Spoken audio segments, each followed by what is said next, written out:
All right. Well, hello and welcome to the Barcast, where the bar gets lower every single week. Your bartenders for this evening are non-pencil. Hey, this is my show, but thank you, Priest. Pencil, why don't you take this? Hello and welcome to the Barcast, where the bar gets lower every single week. Today we're doing cracking up on CRACKFICS, which I don't know. I think we have to use that because we can't swear in the brochure, right? Yeah. So we're doing shit-fix. Hopefully some of you guys are returning viewers, but if you're not, what we do is we get together and we read really bad fan fiction in all of the voices. We make fun of it. We have a great time. And in the past, we've done just pony fan fiction, but we have a variety for you today, and we're gonna read it. I'm gonna warn you guys right now. This is a rated M podcast. There will be smut. There will be swearing. There will be racy language. This will be fucking weird. Trust me. If you cannot handle some F-bombs, if you can't handle the sexy times, now is the time to leave. We love you, but now is the time to leave. That's right, you total of 0 viewers out there. Be warned. I'm seeing we have 37. Right now we have 37. It says 0 for me. What the hell? Yeah, like it is. It is. I am refreshing. It is literally 37. Well, this is how we're gonna start this shit. Then this is how we're gonna start this. Are we gonna do introductions? I literally was saying. I'm literally in the process of saying. Because you guys haven't met us before, rather than just making animal noises like we usually do, let's actually introduce ourselves. I'm a non-pencil.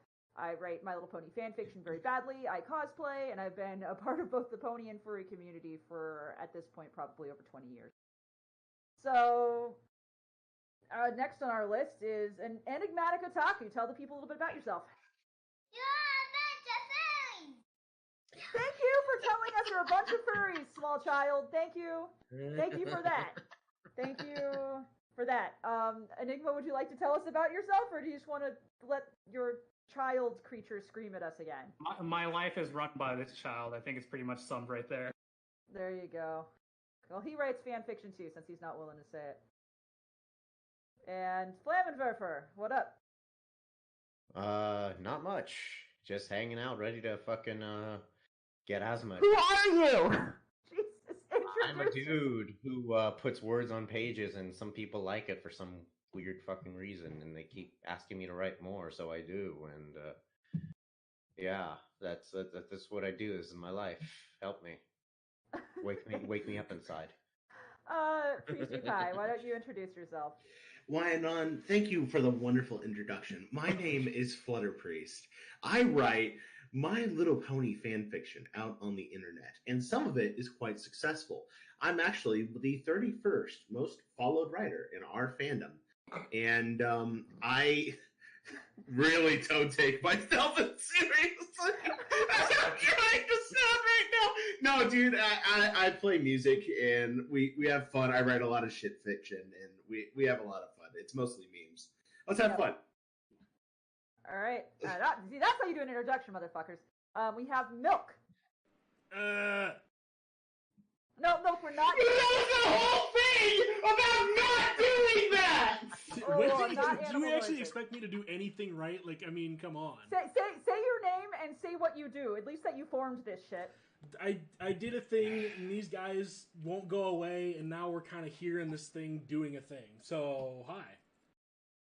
Okay, that works. Thank you. And last but certainly not least, we have Ravage. I gotta do a thing too. Yeah, I'm Ravage and my friends. I draw, I play music sometimes, write fan fiction, and earnestly stick my foot in my mouth because I'm just that unaware. Perfect. All right. Well, before we start, officially, I think we need to explain something. We're going to be reading something called CRACKFICS. If you guys don't know what CRACKFICS or shitfics are, these are basically fics that are so ridiculous or so absurd, either because of their pairing, the concept, the weirdness, the grossness, the shock value, that it borders on gross and disturbing, but still manages to stay comedic.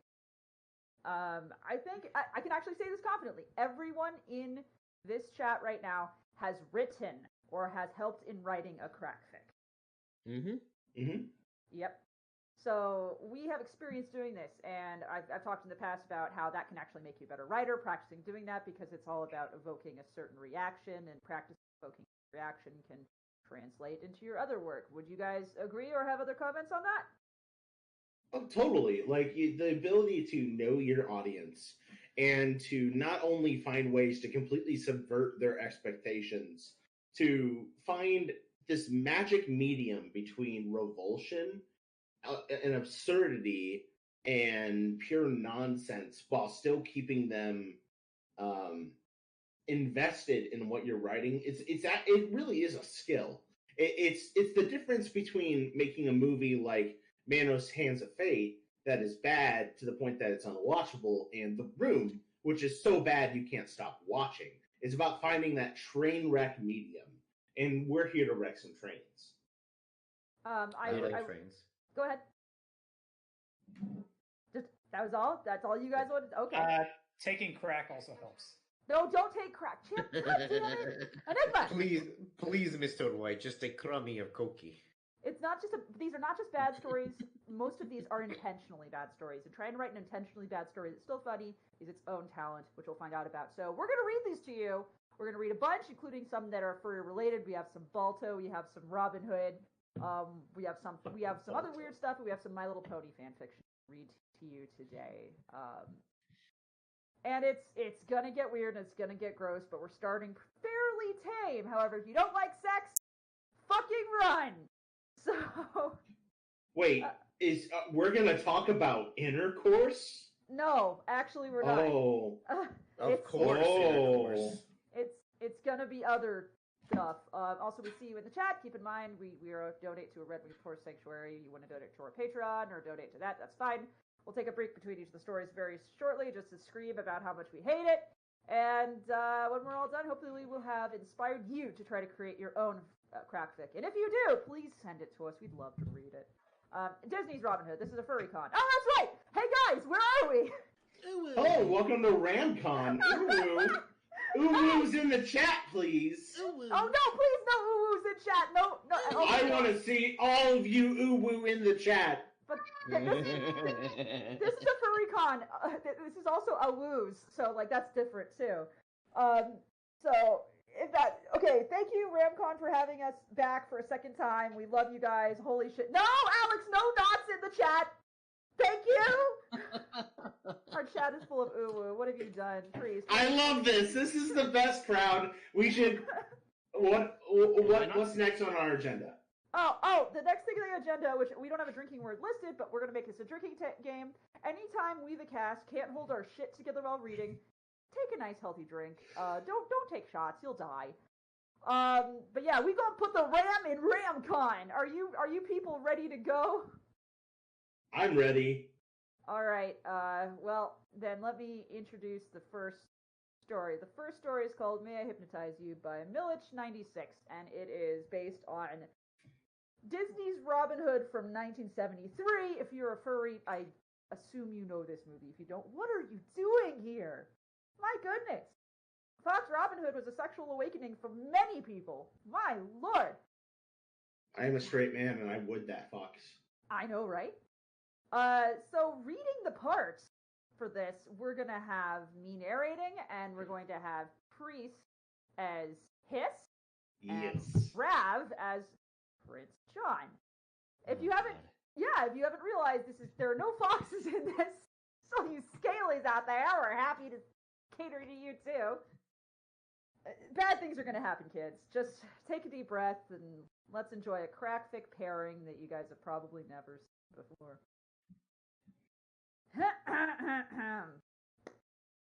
May I Hypnotize You by Milich96. He had successfully hypnotized John only 3 times until then. The first one was when they were both 13 years old. Hiss was still studying to become his advisor, and his mother had just begun teaching him the art of hypnosis. As any normal teenager, the first thing he did as soon as he had learned the basis was running to his best friend and showing it to him. He had been able to take control of the prince's mind for 5 minutes at best, and those he had asked for a chaste kiss on the cheek. John had slapped him for that. The second time happened at King Henry II's funeral. John never seemed to be close to his father, but he must have felt some kind of love to cry that much. His had hypnotized him under the Queen Eleanor's request to stop that hysterical crying. The third and last time happened more or less a week prior. In that occasion, Hiss made him confess his true feelings toward Robin Hood and himself. He wasn't too thrilled by his discovery, but at least he now knew the truth. John wanted to lay in bed with a sleazy thief dressed in green and make all his dreams come true. What was he asking if not for a little of gratitude? He almost made him speak those special words last week. Go ahead, John. Prince John. Shit. I lost my place. Where am I? Please follow along when we read, kids. Speak. Oh my Christ. I wish I could Yeah, read. I got it. I love you. Thank you. But as a fool, he had thrown his chance away in the latrine and cut the hypnosis short before managing to reset his memory. Now, every sane person, knowing what could happen if they tried the same action again, would have reconsidered the story and tried to come up with some other solution. Unfortunately, Hiss wasn't sane, and the idea of retry to hypnotize John seemed amazing. Perfect. No. Mind control isn't too difficult, but it works best on weak or destabilized minds. That evening, the prince had drunk too much. The sheriff had arrested someone from Robin's gang or something like that. Never mind that. That was the right time to enact his plan. He just had to wait for John to go back to their rooms, hypnotize him, and make him say a few times how much he loved him. Even if his victim was to wake up too early, he would have just blamed the too much alcohol. Perfect. Everything is ready. Hiss thought to himself, don't forget to hiss on your S's. Nothing can go wrong. Oh, that's your line. I'm so sorry. Ha-ha! It begins. We're even now. Okay. Nothing can go wrong. I just want to point out that you turned to Phil Gun 7 there. Ha ha! I did. Everything was going wrong. Okay, maybe not everything. Let's say only the second half of his plan. His mother had told him numerous times that using his power over people he was attracted to was not a good idea. Why? Well, how could he stay calm when he was alone, in a room alone with the man he had loved for 20 years, who kept telling how much he loved him? Fine. It was a forced love confession, but it was still incredibly powerful. He was such a fool. How was he now able to stop himself after hearing such wonderful words? He wanted to move closer to his prince, to touch his hair, his cheek, to kiss his mouth. He couldn't do it, though. It would have been so indecent, totally against good customs. The gentleman, not an animal who followed his instincts. He would have controlled himself, canceled John's memory, broke the hypnosis, and... I love you, my dear Hiss. Why are you making it so, sensual sounding? I hate you so much, Raph. Okay. Oh, is this what we're doing, Raph? Yeah, this is what we're doing! Okay. Oh. It's time for oh-whoa. You wanted my undivided attention. You have it. And instead you gave him your undivided erection. It started as Kiki, and now it's Kai Kai. Oh no, why did I teach you drag race terms? Please continue. Fuck good customs. With a single quick step, he got in front of the king and caught his lips in a long kiss, the one he had yearned since he was 11. John's lips were a little dry and his mustache were tickling him, but Hiss didn't care. He was living the dream of a lifetime. After a first kiss, another ensued, and another, and another. He knew he had to stop soon, but he wanted so much more. He moved away a few centimeters just to say, Sire, open your mouth. The king obeyed. The chaste kisses became deep and passionate, erotic even. Hiss could taste the roasted meat John had eaten only a few hours before. That's sexy. His mouth was warm and wet, and even if the blonde hadn't had touch wine at dinner, he felt completely inebriated. His mind was so blinded by passion, and he didn't even remember when he had ordered the king to stop kissing him and get onto his knees. He didn't even have time to speak that the other had already removed his tights and his underwear as well. His could be described as a man with a particular kind of beauty. Snake, I don't understand. Long blonde hair framed a face with soft feminine features. When he was younger, many had mistaken him for a dame. Even today, many tended to make the same mistake. However, Hiss was a man inside and out, and the tool between his legs was a solid proof. I have a question about snake genitalia. If they no, please feel free. What's your question about snake genitalia? I know the answer. Do snakes have dongers? Okay, sort of. It's so snakes actually have these little kind of knobs, and there are two of them, and they poke out from either side, and they look kind of like radio antennas sometimes, and they're spiked. So snakes always have two penises, at least. Please keep that in mind. Thank you for listening to KFM Snake Penis. Thank you. If anyone has any questions about animal genitalia, you know who to ask. So, TLDR, yes, but actually no. Yes, but actually two. G. Billy, 2 antennae? Fucking Christ. All right. For a second, the advisor had been afraid that the hypnosis on the prince had fallen, since John had been frozen in place for a while after taking off his underwear. But if that was so, the prince would have started screaming, or at least he would have jumped back on his feet, no? Anyway, since they were there, why not try it? John. He murmured. Blow me. He couldn't. He wasn't able to say it. How could he? It was so vulgar. Blow me, blech. No. His sire deserved a better, more romantic, more... Oh, no! That was... Oh, but he's drinking, I hope. He almost had a heart attack. When he felt his member enveloped by that warmth, he lowered his gaze. Okay, he had died, and now he was in heaven. If not, he couldn't explain this vision in front of him. John, with his dick in his mouth. You see, now I'm visualizing John with his own dick in his mouth. Thanks for that. Hiss's mother had... Why are you thinking about your mother while you're getting blown? I'm sorry. Don't kink shame me! Also, don't lions have, like, barbed peners? Both of these creatures have barbed penors, now you know. Hiss's mother... Yes, Hiss's... Also, lion penises are not nearly as barbed as tiger penises, just so you know. Hiss's mother had told him it was impossible to give out orders telepathically. Or maybe it wasn't. At that moment, his mother was the last thing on his mind. Then why are you thinking about her? The first was a litany of... Yes! And the second, a big... Thank you, Lord. The king had not experience in the sexual field, and it shone. His technique was mediocre at best. Too much saliva, not enough tongue, and too many teeth. But even so, for Hiss, this was the best oral sex he had ever experienced. He was so lost in the pleasure that he had taken the king's head between his hands, and he was now thrusting his dick forcefully inside the other's mouth, chasing that warmness more and more. From the drawing near of each thrust, he could have lasted longer if he... Sorry. From the groans, John wasn't too happy about the change of pace, but the blonde didn't care. He would have removed any memory soon. He felt his orgasm drawing near with each thrust. He could have lasted longer if he hadn't looked down. If he felt like being in paradise before, now he was definitely sitting on God's throne. The prince was gazing directly at him while masturbating. All of this while his cock was completely down his throat. Again, it sounds like John is blowing himself. Also, it sounded like his mom was there cheering him on. Hiss came with a high-pitched and continuous hiss, releasing his...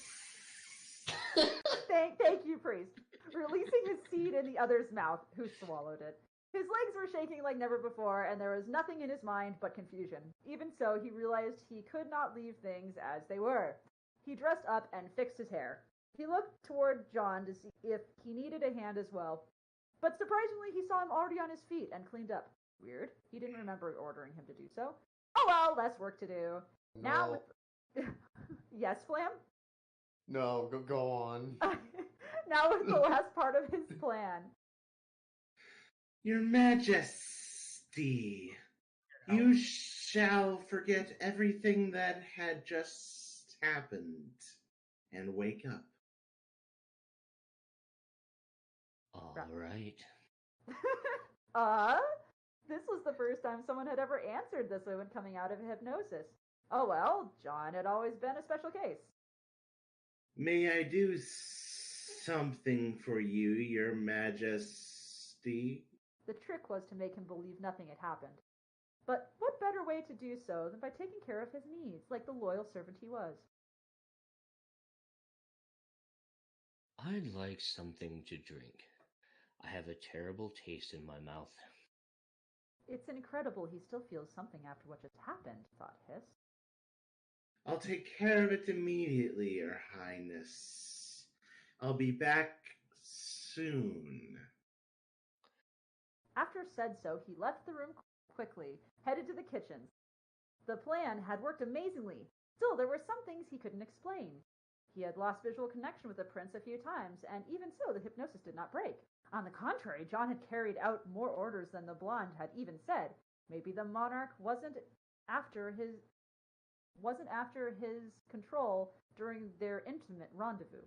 Maybe he felt the same way, and their union had not been forced at all. Ah, what a dumb thought. As if the king could have really felt something for him. John had already told him he was nothing but a servant. It was painful, and he had to accept reality quickly in order to not suffer anymore. But even so, why not using his power some more? Maybe next time they could go even further. He just had to. The end. Yay! Yay! Okay. And then he comes out and goes, I just pranked you, bro, and made you gay. Got him. Bro job! Choo-choo! So what do we think of this story? I think it's a good warm-up, so to speak. This was really interesting. Oh man, I don't know if this is apparently this has been read 875 other times, so someone ships this. I mean, look, Yep, you guys made it really sexual, and I'm kind of tetting here just a little bit, but like, honestly, you know. Oh, hi, Ben. Ben's in the chat listening. Good. So What are you doing here? So, all my friendly fellow furries in chat. Did you find this sexually pleasing? Please let us know if you do, and give us a woo if it was a good one.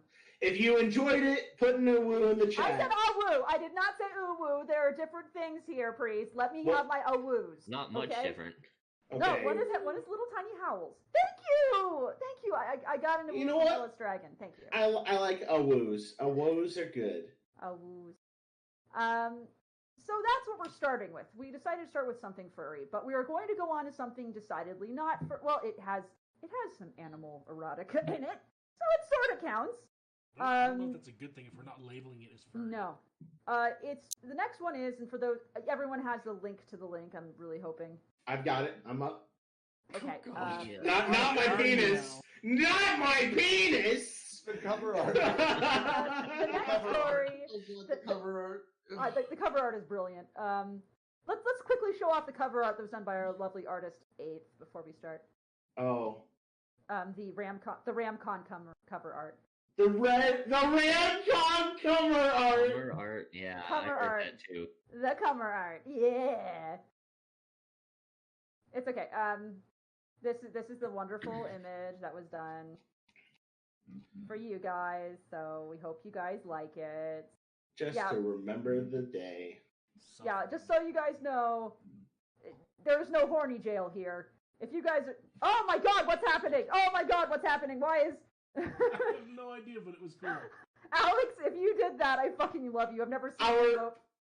That's our intern, guys. That's our intern. Yay! All right. That was awesome. All right, let's move on to the next story, which I will announce the name of and then give parts for. Get ready. The name of the story is Mrs. Frizzle Gets Crunk. Yeah, you guys heard that right. Mrs. Frizzle Gets Crunk. Was she after her spinach puffs? Can I shoot myself now and get it over with? Oh, Nope. she taking the kids to Santa Barbara? Something like that. So you'll see where she's taking the kids. The parts will be read by I will be reading for Miss Frizzle. Flam will be narrating. Rav will be reading all girl parts. Priest will be reading all boy parts, except for Arnold. Enigma is specifically reading for Arnold. And Milk, you just have to sit there and giggle. I'll tell you what. I'm really good at that. I'll tell you what. If there is... If at any point, Milk, you want to make sound effects, you're welcome to do so. Oh, God. No, I don't think I can. This is what we're going to do. And it's Mrs. Frizzle gets drunk by no wind for this hole. Romance / angst. Oh, God. Cruising down a main street. Read the description, Flam, under the writer's name. Yes. Yeah, I read that already. You want me to read it out loud? Out loud, yes. Yes. Okay. Arnold gets in a bus accident, and the class takes a trip to a Lil Wayne concert.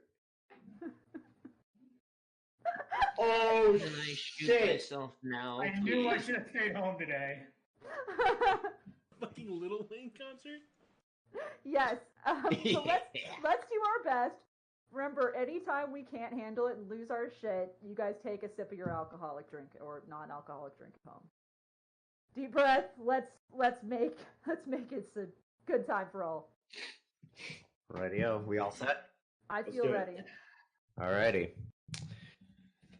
Arnold was 30 minutes late to school, and for good reason. The bus he took, which generally got him there, was in an awful accident. The bus driver was launched out of his seat after hitting a group of babies in the middle of the road, and all the students except Arnold, who were busy being pissed off in the corner with a trash can over his head, fell victim to the toxic gases released from the babies upon impact. What the fuck? Well, What am I reading right now? Not even a paragraph in. All right, we're doing this. Those are some dense babies to cause them to just get Are these like... launched out. This is a paragraph in, kids. We can do this. Alrighty. He had hastily rolled out of the back, hoping to get hit by a car. He didn't get hit by a car, and thus had to walk the treacherous 3 yards to the school door. He took the trash can off. Yeah, I already don't know what's happening. When he got inside, he was immediately taken aback by the pungent smell of fresh doobie. I mean, everyone knows Miss Frizzle smokes. I mean, come on. So Yeah. This we're just admitting it here. Yeah. Mrs. Frizzle was blazing it in her room. All the other students were screaming in agony, as she had forgotten to let them out of the school building for the past 3 days, locking them in without food or water the entire time. It was a good thing that Arnold was dismissed early last Friday. He opened the door, and the entire class weakly fell onto the ground and began to crawl to the nearest water fountain, groaning like a bunch of very irritated zombies. Arnold sighed and stared at the asses of the meek children sprawled across the floor. He rolled his eyes and walked into the room, the marijuana odor emanating from the northwest corner of it. Mrs. Frizzle was staring blankly at the ceiling. Sorry I'm so late to class, Miss Frizzle. The bus got in an accident. Mrs. Frizzle did not reply. Arnold looked down to the bottom of the Frizz's dress and saw a very familiar tail poking out of it, swishing back and forth. Oh no. Oh, that's just gross. After about 50 more minutes of the curly-haired reject and his teacher having a bit of a staring contest, the students piled back into the classroom, looking healthier than ever. They had roasted the lunch ladies in the oven in the middle of the science wing. Nobody even noticed. They filed back into their regular seats and attentively looked at their mentor, silent. Arnold, if you don't get back to your seat in 3 seconds, I'm going to literally tear your eyes out of their sockets. Arnold, completely forgetting about the sound of his teacher's voice over the past several days, turned around to find the source of the horrendously scratchy noise that vaguely resembled human speech. It was a full 23 seconds before he realized that it was probably Frizzle, and he ran to his seat. He was able to do this in more than 3 seconds because Frizzle was too buzzed to even move correctly. The tearing out of his eyes ended up just being her slowly moving her hand to the left. She grabbed her whiskey bottle and dangled it haphazardly from her fingertips. Now listen here, you little shits. Today we're gonna learn how to get crunk. There was a confused murmur amongst the crowd, probably because none of them had ever heard of the word crunk before, except D.A. What the fuck's a crunk? Ralphie asked. D.A. in her bitchy know-it-all fashion turned around to face him and slammed her leg on his desk, getting mud all over the poor child's face before wailing the definition at him. Everybody unanimously understood with a reassuring, huh. Mrs. Frizzle took a long swig of her booze. Good job, D.A. Now get your foot off my fucking desk before I break this bottle over your head. I have to pay for those, you know. 1 second. Everything okay? No, someone just had to motion something to me. Okay. D.A. took her foot off from the now slimy desk, whispering and returning to her rightful seat. Okay. I bought us 8 tickets to the little Wayne concert next to the school. Since there's only 8 and Liz counts as a person, that leaves 6 of you to come with me, and 2 of you to stay. Arnold, you could keep your ass glued to that chair because I'm sure as hell am not going to take your unenthusiastic attitude to Wheezy's perfect stage. Wanda, you're too Asian to understand anything he's saying. Sound good? Class was undecided. If you all come, I'll kill Arnold when we get back. The bus was filled within seconds. Oh no. Oh jeez. I wanted to get crunk too. See you bitches later. Frizzle smashed the bottle on the front of the car, pieces flying everywhere. The bus ran over a good amount of pieces and the 2 front tires completely popped. Miss Frizzle, in her drunken stupor, just kept on driving the bus. Her foot pushed fully down on the gas pedal and on the other foot nonchalantly controlling the steering wheel. As the concert was literally only 1 block away, the class was there in only 2 hours, and they filed out of the bus silently. Excuse me. Back at the school, Wanda and Arnold were watching the clock go by, counting the minutes until Arnold's final demise. Arnold was an emotional wreck and was sobbing uncontrollably while Wanda was pooping in the bathroom. Wanda eventually walked out after hearing the crying, bringing with her a semi-soiled toilet paper roll to help sop up his tears. Her pants weren't on, but Arnold wasn't wearing any glasses, so she figured he wouldn't notice. Oh, God. She sat down across from him. Arnold, I know your life can get you down sometimes, but this is one of those times where you need to man the fuck up and move on with your life. I mean, how many times have you thought you were going to hate the field trip and end up learning something? Arnold blew his nose into Wanda's hair, mistaking it for tissue. I know, Wanda. It's just that being around Miss Frizzle intimidates me. I want a woman like her, and she's 43 and married. Not that her husband is alive or anything, but you catch my drift. What the fuck is this? Wanda grabbed a pair of scissors from the other side of the room near the sink and started cutting the mucus-infused hair off her head. You know, I bet if we just talked to Miss Frizzle, she'd reconsider. She's drunk as shit anyway, so I doubt she would be too hard on you. She cringed as she accidentally punctured her ear with the scissors. Blood flowed onto the floor. Oh, Jesus. You're right, Wanda. Nonchalantly my ass. I just need to drown my sorrows first. Thanks for the chocolate, by the way. Oh, fuck. Oh, so this is where we're going with this, huh? Oh, God. That was expert calling back to that shit right there, I have to say. That took me a second, and I'm like, oh, okay. Arnold lunged for the soiled toilet paper, taking quite the bite out of it. He choked, but thought of his family life to help trigger his gag reflex. Oh! The prince? No way. Oh, Jesus. At the concert, Mrs. Frizzle handed out the tickets. You lose these and you're not getting back on the bus. Are we clear? She kicked the bus to prove her point. The bus did nothing because it was a bus. Fuck this. You're all boring. I'm gonna go do some crack. Phoebe, come on. I need your lunch money. Phoebe was dragged along by the torso. At my old school. Never mind, this is Jeff. Excuse me. That's- Yeah.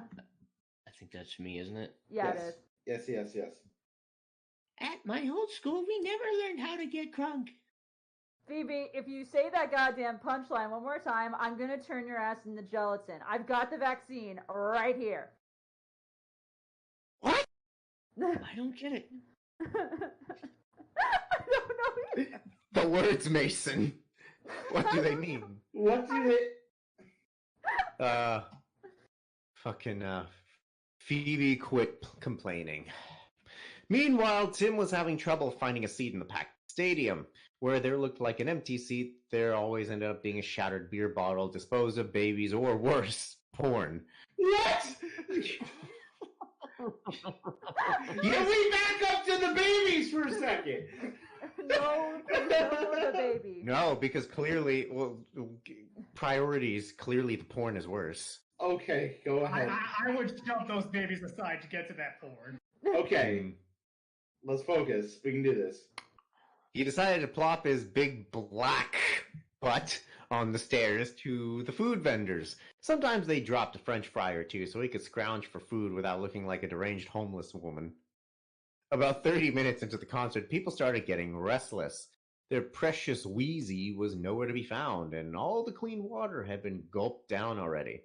For Phoebe, however, this was not a problem. Phoebe had spent her $20 not on lunch, not on crack, but for some cracked, moldy cookies that were dripping with liquid. Oh. At this point, she was so famished that when she saw the liquid dripping off the cookies, she just forked over the 20 right then and there. It was only 20 more minutes before she realized just what that liquid was. She was tripping balls by the time Mrs. Frizzle bursted out of the porta potty with an old Mexican man, lower parts of her dress torn and covered in fecal matter. Phoebe saw 3 Mrs. Frizzles with guns and colored like the American flag and ran off sideways because the world was spinning. She didn't get far before flipping over face first into the crowd. Ralphie, Liz, D.A., and Carlos found themselves near the front of the stadium. The speakers were broken, loose wires dangling from the ceiling, and a high-pitched squeal was the only thing they could hear other than their own voices. Liz sat on Ralph's fat lap, settling herself in his meaty mounds. Ooh. Ralphie didn't know much better than to pet her. As he did so, he felt a strange attraction arise. Literally. Liz arose from Ralph's lap and turned around, gazing into Ralphie's dark brown peepers.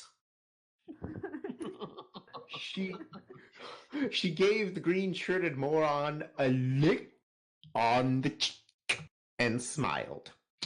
He blushed as his face got closer to the reptile, and the ringing from the speaker softened as the two finally commenced their perfect kiss. Okay, I have a question for the internet. Are there any anthro drawings of Liz? Yes, absolutely. Absolutely. Why did I know you would ask something about that? Why did you know I would have the answer to that? Why am I here? Flam, read the line, please. Carlos watched as the two go at it before looking directly at DA. Oh no. Priest, your boys, right? Yes, I guess you could say that this predicament is pretty Don't do this. Ralph-worthy. Carlos chortled hysterically before acting upon his words, proceeding to vomit directly onto Dorothy's face, covering her purple sweatshirt with his yellow stomach acid, burning her face to the bone in some areas. What? The entire Is he a xenomorph? Is The entire this body stadium, horror? peeved at his antics, shouted Carlos's name. besides DA, who was busy literally screaming her face off, flesh dripping from her cheeks like a stick of butter in the microwave.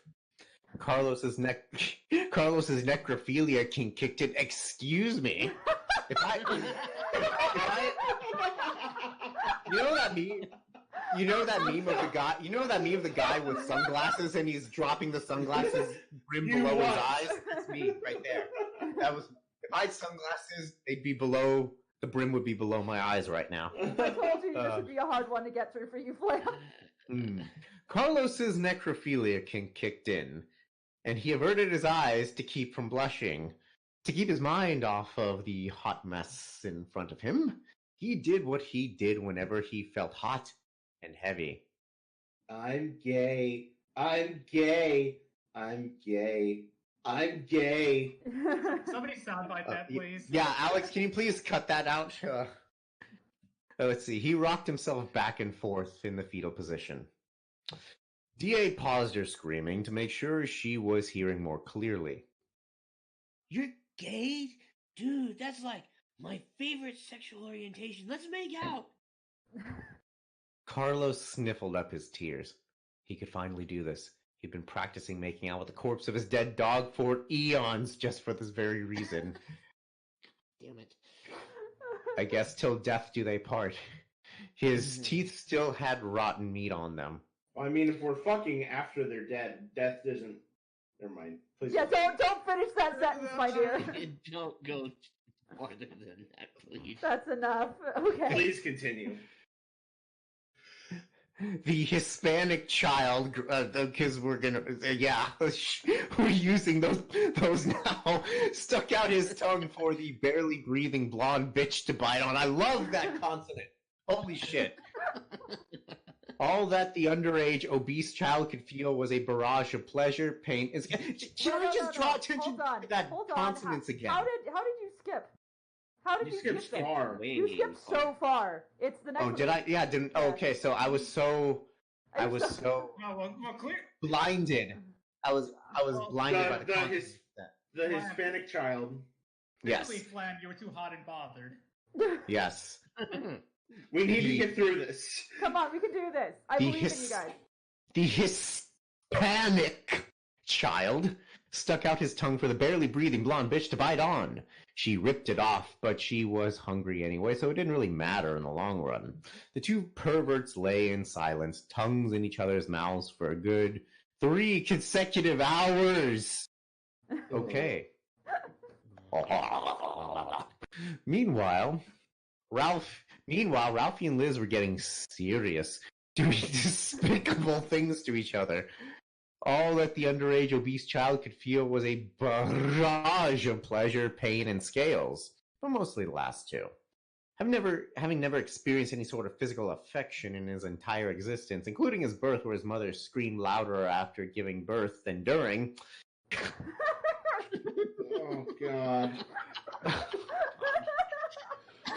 That's the meanest fat joke. That's amazing.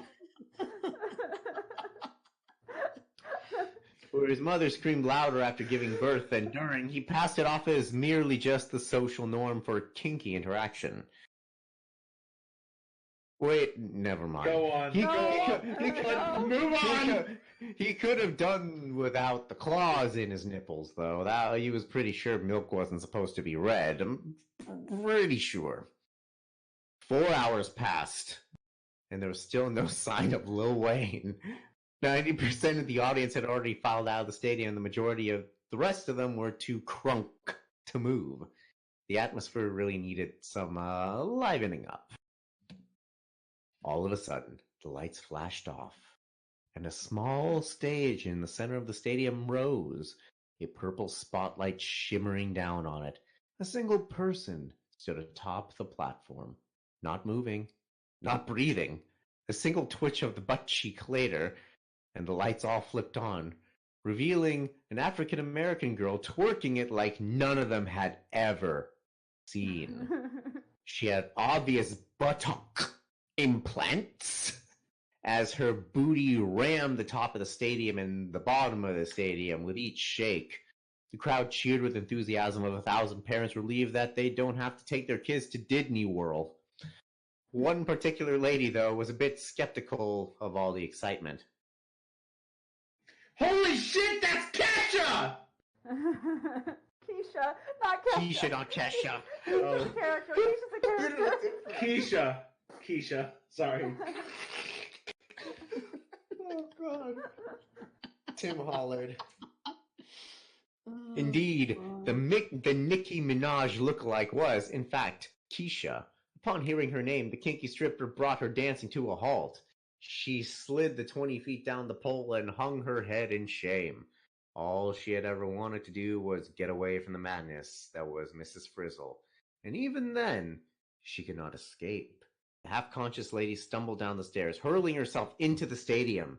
She spilled her 128-ounce jug of what probably wasn't fruit punch on herself, banged her foot off Phoebe, who was now muttering something about astrophysics and the theological factors of entomology, and tore her dress off in the ring, feet away from Keisha. Well, that was a sentence.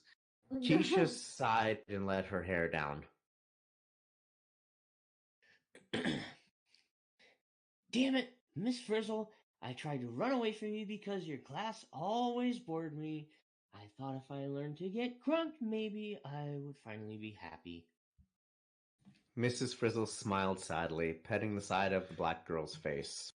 She was proud of her little prodigy, and she took a minute before deciding how to respond to the flattering jewel of passion smiling innocently in front of her. Bitch, if you don't get in the fucking bus by the count of 3, I'ma jam my fist so far up your ass, you're gonna start shitting food you haven't eaten yet. I'm saving that insult for Stella. Everyone drink. That's another one. That's one for the books right there. Keisha groaned. See, this is why. But she never finished her sentence because Liz smacked her to the ground and tied her mouth shut with medical tape. Ralphie handcuffed her hands behind her back using Liz's trusty emergency S&M gear kit, and Carlos rubbed DA's face on her legs, rendering her unable to use her now rotting feet. Keisha rolled her eyes as they... Keisha rolled her eyes as they dumped her in the back of the bus like they did with Arnold's adult diapers. I was gonna see Wheezy! Ralphie grumbled as he took his seat next to Liz, who had jammed her claws into his torn jeans. The entire bus ride back was a conglomeration of angry moans, erotic farts, and Mrs. Frizzle slamming the bus back and forth to try and knock Keisha out, with no avail. Yeah.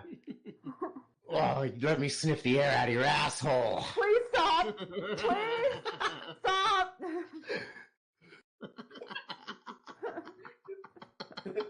Congratulations, you've murdered milk. Can we please continue? We're almost I done. want to be done. I want to be off the magic bus ride. I don't want to be on this ride anymore. Anyway. God damn it. Back at the school! Yes, quite pungent indeed, my dear. Stop it! Back at the school. Back at the school. What? You can do Back this, Sam. at the school. Wanda and Arnold were finishing the touches on his speech to Mrs. Frizzle when she got back. Arnold was determined to win his spot back in his much-beloved classroom. Now say what we worked on, Arnold. Wanda gave him a reassuring thumbs up. Miss Frizzle, I know you've been an asshat to you recently about my opinions on your field trips, but I really don't mean it. It's just flirting and shyness, because in truth, I really want to rub my hands up your show and murder Bert. Try that sentence again, my dear. I really want to. Rub my hands up your shirt and motorboat those fine tits of yours. It's hard for me to be nice to people when I always have this raging boner that nobody will let me whip out. I just want to love you, and I hope you reconsider mauling me. Wanda gave him a smile. That should win her over. Arnold smiled too. In fact, he puckered his lips together, leaned in, and... Hey, look! It's the bus! Wanda snapped her head around, breaking Arnold's nose with a fine crack. She wasn't sorry. She grabbed Arnold's penis and pulled...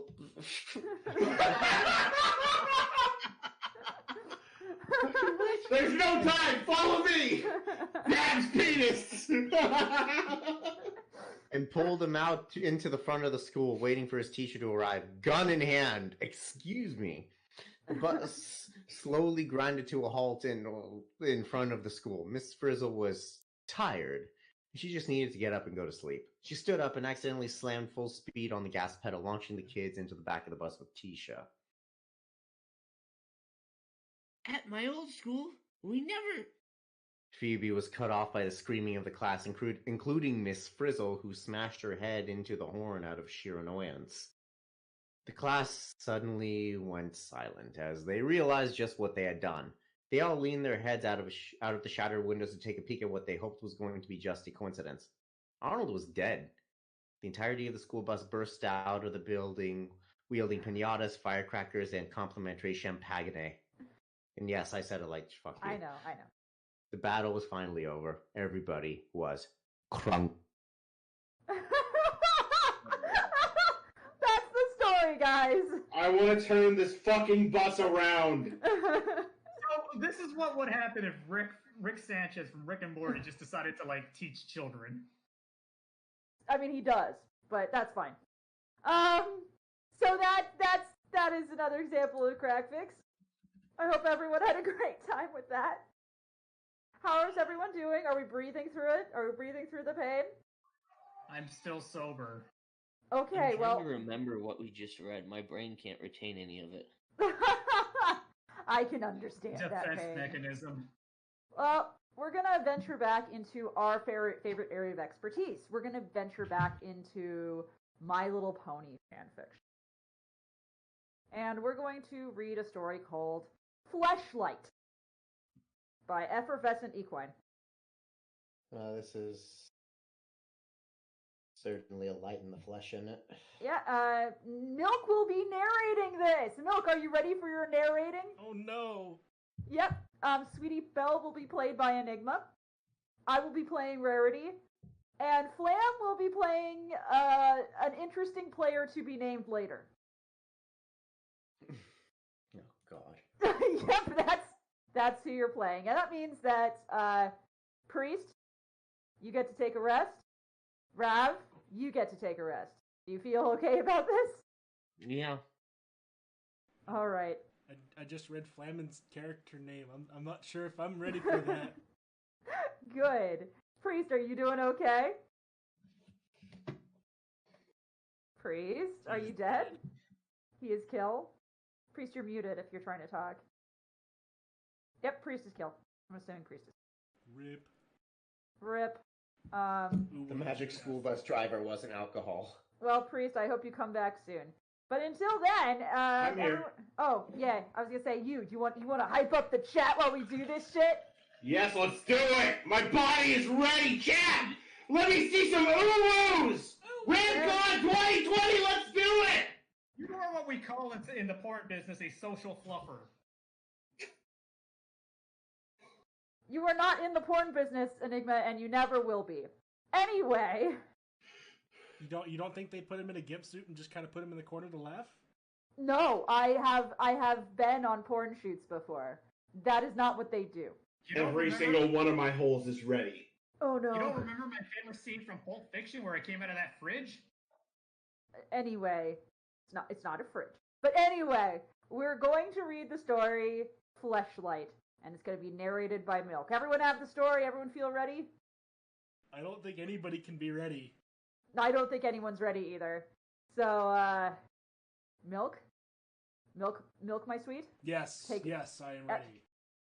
Are you sure? I'm really not, but let's do this anyway. Let's do it! Go! Oh, okay. So am I reading like the very first thing there? Yes.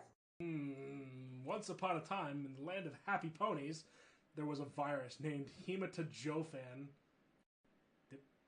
Wait, what? Hema to Joe fan that mutated out of the common cold. The virus got a keen appreciation for the pony genitalia. One such pony, known as illustriously as Rarity, was meandering around, not doing anything sexual to her dismay. Oh, and to her dismay, contracted the disease when she sat at a bench. Read on as the disease changes her internally. I already don't like where this is going. What is wrong with these people? This is not a non-porn. This is very much not that. We will see. You'll see. This is suffering. Yep, it is. Rarity lay in her fancy bed, unable to move or scream out loud from the intense itching coming from her cooch. All she could think of was scratching the inside of her marehood, but she could not move a single muscle. It seemed whatever that was ailing her turned off her nervous system. Her pussy was itching like wildfire, spreading all over a doomed forest. Rarity continued to lay in bed, her face cringing from the intensity of it. She had tried to scream before when she woke up with the sensation, yet she could not make a single sound. She could feel her body itch all over slowly, and gradually until it became unbearable. Tears poured down her eyes as the itching did not stop in its campaign. Soon she waited and continued to feel the itch almost possess her, and that she could barely feel her mirror any longer. It seemed that there was something going on inside, but she could not explain it. I feel really gross right now. I reading this. Imagine me having to read it out loud, but okay. We're going. We can do it. We can do it. I don't think we can. Rarity that heard a voice coming from the stairs up to her room. It sounded like Sweetie Belle singing. It stirred Rarity's hopes that she would be saved. The door slowly creaked open to find a smiling Sweetie Belle. Opening the door to check on her sister, at the sight of her sister so motionless and quiet, she interrupted as if something was wrong. Rarity, is everything all right? Said Sweetie Belle, her eyes agape from worry at her sister. Sweetie Belle trotted up to her sister's bed to notice that she was crying without making a sound. Rarity, why can't you talk? What's wrong? Rarity positioned her eyes to look down at her pelvis in hopes that Sweetie Belle would scratch the itch. Is it something down there? Let me uncover the mattress that's in... Sweetie Belle uncovered the mattress and jumped back from the miasma of black that emanated from the hole. Sweetie Belle closed her eyes, her irises burning her tear, leaking from the disgusting stench. She opened her eyes to see the vagina with two black eyes and what seemed to be lips protruding from the vagina. I know. I'm debating how the fuck to read this. Be a suave gentleman. Oh, okay. Why, hello there, young filly.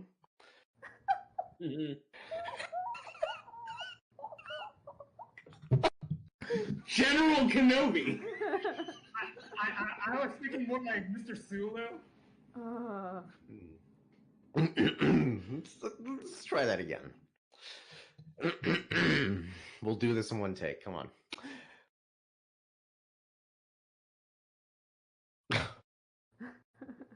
Fuck you, that just keep fucking wrong. Just do the line! Shut up, please. Say the line, Bart. Why, hello there, young filly. What brings you to these bed chambers? Said the vagina, its face absolutely happy to see someone other than the darkness under the covers. I am quite thankful for you getting rid of those dreadful covers. Sweetie Belle looked upon the talking vagina and screamed as if it was the end of days. Her scream resounded all the way to Sugar Cube Corner, and no one took heed of it. Sweetie Belle, after her loud and long scream, paused in shock to look at the vagina in horror.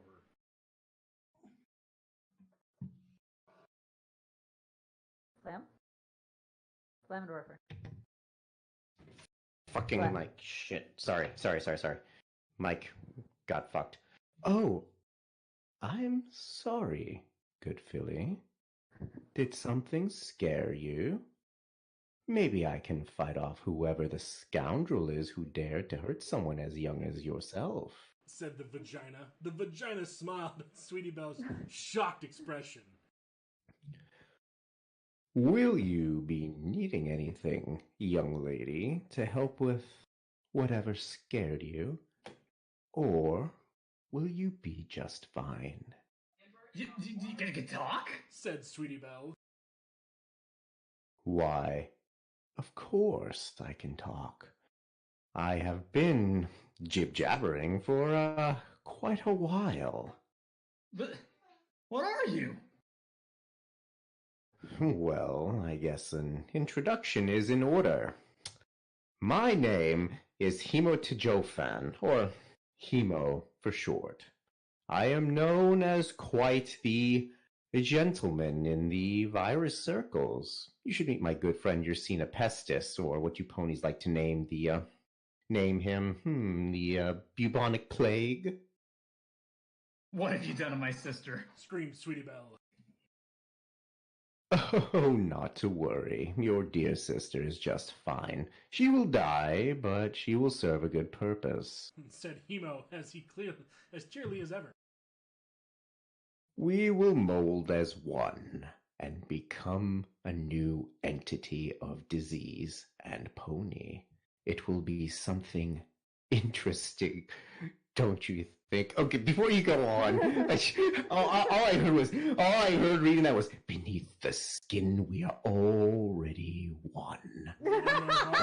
Was it not your sin, Sweetie Belle, who trapped the unicorn? Even now, the evil seed of what you've done. Anyway. Yes. Anyway, so. Enigma? No, I won't let you. Ah, but you don't have much of a choice. If you lay a hoof on me, then I will kill your sister. But if you go ask for help, then I will kill your sister. Well, if you do anything either way, I will kill her. So there really is no point, my dear Philly. What? No. Why are you doing this? Just an idea that me and an old chap thought of. It would be something interesting to do other than infecting ponies all day and killing them. Now, don't you think that's something better? Sweetie Belle stood there, shocked, not knowing what to do. All she could do was freeze in fear. Oh, don't be like that, young Philly. Here is something to look forward to. The transformation is about to start. Oh no. Rarity's body began to expand from her stomach. Her eyes closed as she breathed her final breath. Her entire face flattened as the disease sucked her inside into a big ball of flesh protruding from the stomach. All that was left was skin. The ball expanded, broke through the epidermis, showing a mass of black. Fleshy arms began to protrude out of the floating ball, and a head grew out of the top of its base. It all looked similarly like a horse, but shaped more so like Rarity herself. The fleshy tail sprung from the hindquarters of the ball and shaped up to become sort of a sharp tail. Her mane was similar to her counterpart, but it was different in that it was sharper and the dust emanated from the air. Eyes protruded from the mass of flesh, and the whole pony solidified. The disgusting pony pulled its mouth, ripping apart from the roof to the bottom of the snout, creating a mouth. I am complete, said the disgusting pony. Rarity, is that you? The disgusting pony pulled its tail aggressively, ready to strike the little filly before her. Sweetie Belle was pierced instantaneously and filled with virus gook. That would have transformed her like Rarity. Yet something was not right. It seemed that Sweetie Belle had developed an immunity to the disease and was unaffected. Antibodies traveled through the disgusting pony's body and began to convert everything back. The disgusting pony screamed in pain as it felt the disease-fused body become cleansed by Sweetie Belle's antibodies. Rarity had returned to her form, leaving Hemo gone forever from her body. Sweetie Belle, seeing her unconscious sister lay on the ground limp, hurried to carry the body and sobbed until she woke. Rarity awoke from the slumber to feel Sweetie Belle's body tighten hers. What happened, sweetie? I thought I died, said Rarity as she stirred. It doesn't matter, as long as I have you still here. It all doesn't matter. I don't ever want to lose you again. It's all right, Sweetie Belle. This time, I will stay the hell away from benches. I'll make sure to stay more safe. Rarity vowed to never sit on a bench ever again, and Sweetie Belle soon got horse aids. The end. Oh, Jesus. By the way, can we just give a short round of applause to Flam and his vagina voice, please? Because I'm gonna fully awoo that. Yes, Not ooh-woo, awoo. Everyone feel free to ooh-woo and ah-woo Flam's voice, because I gotta tell ya, the comments for your voice this time, Flam, was, this pussy sounds like Morgan Freeman. Morgan fucking Freeman. That's another one. Where's another one that was nice? I can't believe how straight said the vagina is being read. I imagine the Babadook would sound like this. Is this the G-Man? Fucking Morgan Freeman, fucking imagine the vagina going, I can smell you. I want somebody answer me this. Can horses get AIDS? Thank you for the oh-woos. I love you guys. No. No. Thank you all, I guess. I was there, I suppose. Oh, my lord, this is amazing. All right. Okay. What's next? Next is a little story called Bambi Loves the Thing. Oh, fuck me. And that's going to be narrated by Rav. No. Milk, you're going to play Bambi. Priest, you're going to play Elsa. What? Oh, Yes. Okay. Enigma, any other voices that pop up or any like other random voices? I don't think there are any, but there might be like one random voice in the beginning. Just any random voice that doesn't have a design character, you got to do it. Okay, Enigma? Yeah. All right. And Flam, you're playing Mulan. I'm just going to say right now, we're going to read Mulan exactly the way she was written. You can read the dialogue. Flam is going to read it phonetically as it was physically written. Flam is not doing I it. am embellishing nothing. This is exactly how it goes. So, yeah, I warned you guys in advance. This is not the place for childhood memories. This is where they come to die. So... Just like Bambi's mom. Oh, God, why? Why? Fuck you! Fuck you for that joke! All right. All right, let's do this. All right, cool. Rav, are you ready to narrate? Yeah, I'm ready. Read the title and who it's by. Yeah, I know, I got it. Bambi Loves the Thing by Carlero. Summary. Bambi frolics in the woods, but falls in love with an alien. Will it work out? Oh, God. Okay. It was a beauty day in the forest, and Bambi was foraging about, browsing low shrubs. They were... conifers. Good job. Yeah, I've never seen that word. They were conifers, so immense quantities of acids were concentrating in his ruminant second stomach, making him expel violently blood from his blackened putrid anus. Many birds, beetles, and volaticotheres?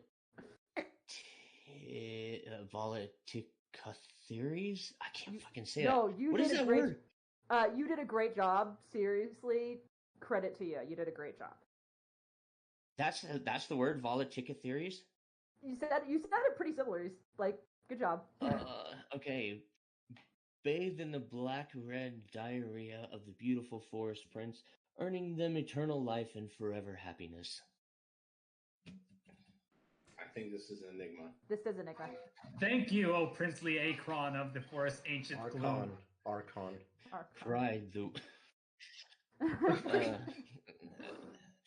half expected him to say acorn. All right. Right. Cried the worshippers of to the god upon such divine gifts. But suddenly there was something very bad. Help me! Said someone in the forest, a lustre voice of despair and delight.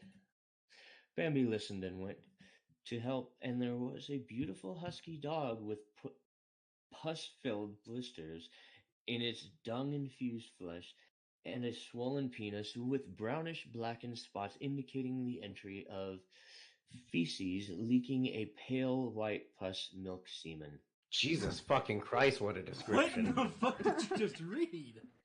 I don't know. Remember to push to talk, Milk, okay? I'm pushing the button. They can definitely hear me. Go for it. Yeah.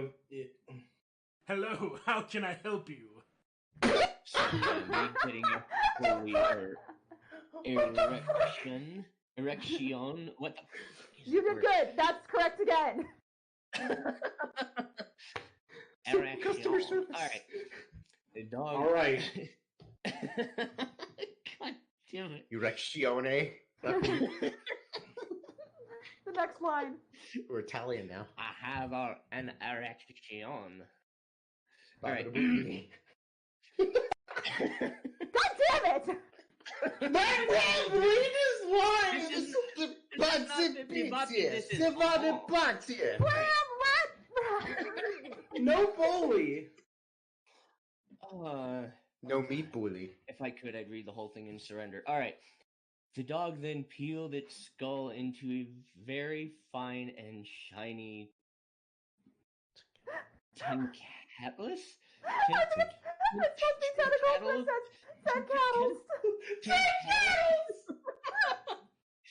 Ending on Simon Powell's head, in quotes, A.N. Read eternal vows, it's very God. Oh, fucking Christ. Just do it. You can do it. I believe in you. I'm trying. Out of parentheses. They forcefully kissed Bambi's eyelids with such pleasure and succulent, pearly, mint oral snot, while another was shoved up his anus. Milk.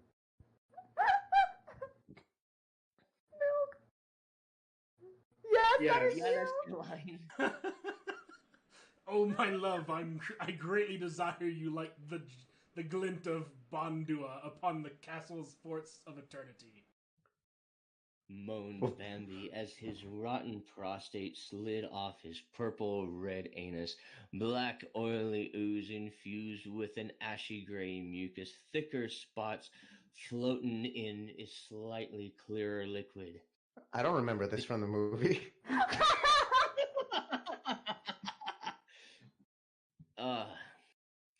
The tentacles grabbed his limbs, and one went to his penis. Simon Powell's head, blow-jobbing it with as the juices mixed with his flesh bamboo, was healed as he rigged back into a children. Oh yes, Mr. Thing, fornicating as an abundant agent of existence, fortitude, and demise. Cried the exuberant little fawn pleasuredly. But as the thing was about to ejaculate, vomit ensued, seminal fluid. There was an evil laughter, and all the animals in the forest got scared. This is you, priest. You couldn't hide me! You couldn't hide from me forever! Said an evil, slutty voice of Mardi Gras condemnations. From between the trees came, get it, Elsa! She was... Oh my god. She was fingering her necrotic womb with a billion-mile-long strap-on dildo, expelling injurious curses against existence itself. Apparently everyone has AIDS in this fucking cinematic universe. You will all die! She moaned evilly, her face like Riley in Maverick Men's Return of Riley. Yes, you will all die now. Said Oh no. Mulan. She was wearing a shitty t-shirt and a beaner hat and several piercings and was animating... Oh god, that fucking word threw me for a loop. Animating a Cal Arts movie. Whoa, this is rated R, but you know what? Whoa! Take that shit back down, y'all. Fucking Cal Arts. Ugh. Ugh. No, you will never win. Moaned Bambi sexually as he was Frenching Simon Powell's thing's heads. Our love will prevail. That's what you think! Cockled Elsa like a constipated 70-year-old with dementia raped by clown eagle Satanists with leukemia and bad fashion. What is this? What is this? How was this written? How did this happen? What happened to you? Baby, it's almost done. It's almost done, baby. I feel like the writer wrote this during a messy divorce. You're almost there. Quite possibly. And she threw ice at them, but Thing just went to sleep and Bambi stabbed her in the pussy, making her have an abortion of hideous coat hanger, ice fetus, and defecate black poop internal organs. They just fed this into a random word generator. Like, this is... It doesn't even make grammatical sense anymore. No! Cried Elsa, but Mulan snapped her neck and began putting the poo in ice cream and licking it horrifully. Horrifully. Spelled with a W, yep. You guessed it. But the damage was done now. Oh, now the damage is done!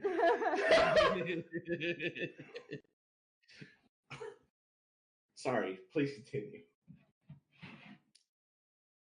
Malk. Yeah. Yeah. Don't worry. He cried bitter tears as he remembered his mother dying and the forest fire, and Ralph breaks the internet. I will avenge you. Will he? To be continued? 666? Surprised it doesn't get continued. I want my brain cells back. I know! We made it through this story. How do you guys feel? I feel like I've been hurt. I know. Oh God! I have maybe if they didn't lean so hard into the let's get edgy, let's get angsty, let's use words from black metal songs. It's like God. It's like a bad excuse for a Cannibal Corpse song. I'll be honest. Oh my God. So I'm gonna make an executive decision because I'm looking at the time. And I'm looking at the stories we have left, and we definitely don't have time to do the entire Balto one I wanted to do. Because it is the longest one that we had. So that means, oh no, guys, we have to move on to a very special story to end the night. Is this me? This is a very special story, and I beg your pardon, Priest, this is who? It's a non-pencil. And... me. We wrote it together! So you guys made this. Yeah, you guys want to hear us do a kind of crack fic? We got together one day for date night and we wrote this together. So because we love each other. That's gross. Don't be gross, Priest. That's fucking gay. Holding hands. We're pretty gay together. Holding hooves, that's the real shit. Alright. So who's gonna be reading the parts for this? Fluttershy will be me. Priest will be narrating. Enigma, you're going to be Anon. Milk, you are going to be the young pony who yells at Anon. Okay? Yes, I accept this role. I see the name. And Flam, you have one line at the end. You get to be the old lady pony. Alrighty then. Okay, Flam? Yeah. Alright, I know we're running low on time because this is a con. We might run a little over. Get fucked if we do. We're doing this anyway! This is Fluttershy Fucking Sucks at Art by Flutterpriest and a Non-Pencil. Only chapter. Erecting a Masterpiece. Enigma. I just don't understand. You say, looking down at Fluttershy. She's staring up at you, face obviously deeply offended, but you have to tell her the truth. She might be proud, she might have felt good about it, but she wanted your real, true opinion. And as you look at the canvas in front of you, that she's decided to call her magnum opus, you've come to one conclusion. Fluttershy fucking sucks at art.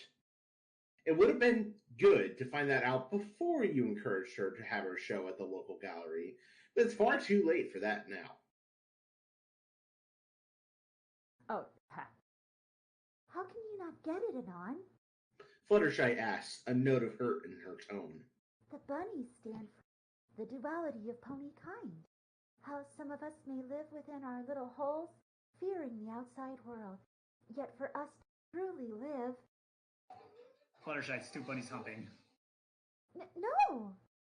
She says, her cheeks flushing. You're just looking at it the wrong way.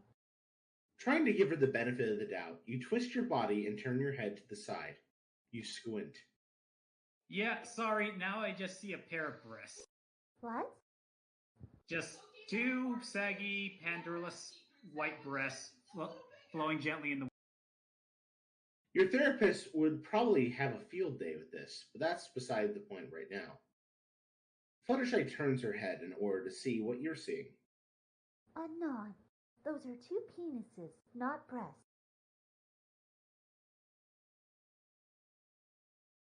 Enigma. I accidentally tore my earphones out of my head. Where did we... Anon. Well, she needs. Anon, those are penises, not breasts. Well, she needs to check for some fucking lumps. You reply. Besides the point, your art is shit. But this is only one painting. You have to see the rest of my gallery. Is it more dicks? Well... Because if there's only one thing, I can't really handle it right now. Fluttershy, it's a surplus of dicks. But... Too many dicks, Fluttershy. A stallion in the corner of the gallery yells out, "Whoop!" of approval in your direction. You give him the finger guns. He fears for his life. Here, all he wanted was to let you know he was also up for some dick fun, and you have to ruin it with symbolism of gun violence. Nice work. Look, you say with a heavy sigh. I'm willing to give this a shot. Walk me through, explain your art to me, and maybe I can give you some pointers on, or start to understand your style or something. I really wish you'd stop doing air quotes over certain words. Fluttershy mumbles, looking down at her hooves. They were bunny ears. You say, pressing a hand to your chest. I was trying to get in the spirit of things. I'd never mock you like that. Oh, well, okay. Fluttershy says brightly. Come with me, then. Yeah, you were definitely mocking her. But she looked so sad, so you just couldn't break it to her. Especially not when you expect you're about to shit-talk her life's work in front of everyone. You reluctantly turn and follow her into the gallery. She stops by a large canvas, almost as tall as the wall, and gestures to it proudly. This one I call Perfection in Our World. You glance up at the painting in horror. Your jaw drops. You think you've wet yourself a little bit, because the painting is you. The painting is of you in the shower, the steam wafting from the floor to the ceiling. You hold a beer in your hands, and your forehead is firm against the tile. The most noticeable part of the painting, and what made it so insurmountably large, is the creative embellishment she made to your dangling participle. That is, you have a massive, raging horsecock, and it seems to hang down to the tile floor and be dribbling a little semen. Fluttershy? You ask, turning to look at her slowly. Explain. Well, She says, her chest puffing up with pride. I decided to combine the ideas of the human form and the horse form. I mean, obviously humans are a little taller and have more dexterous hands, but they're a little more lacking in the... I mean... You break in sharply. Why is it me? Oh, that's not you. She says with a scoff and a shake of her head.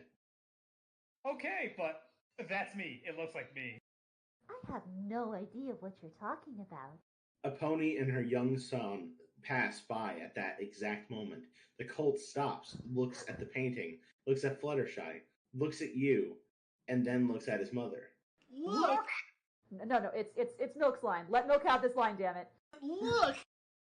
He practically screams. It's the penis man! I forgot I missed that line! I knew this would kill Priest. I'm sorry.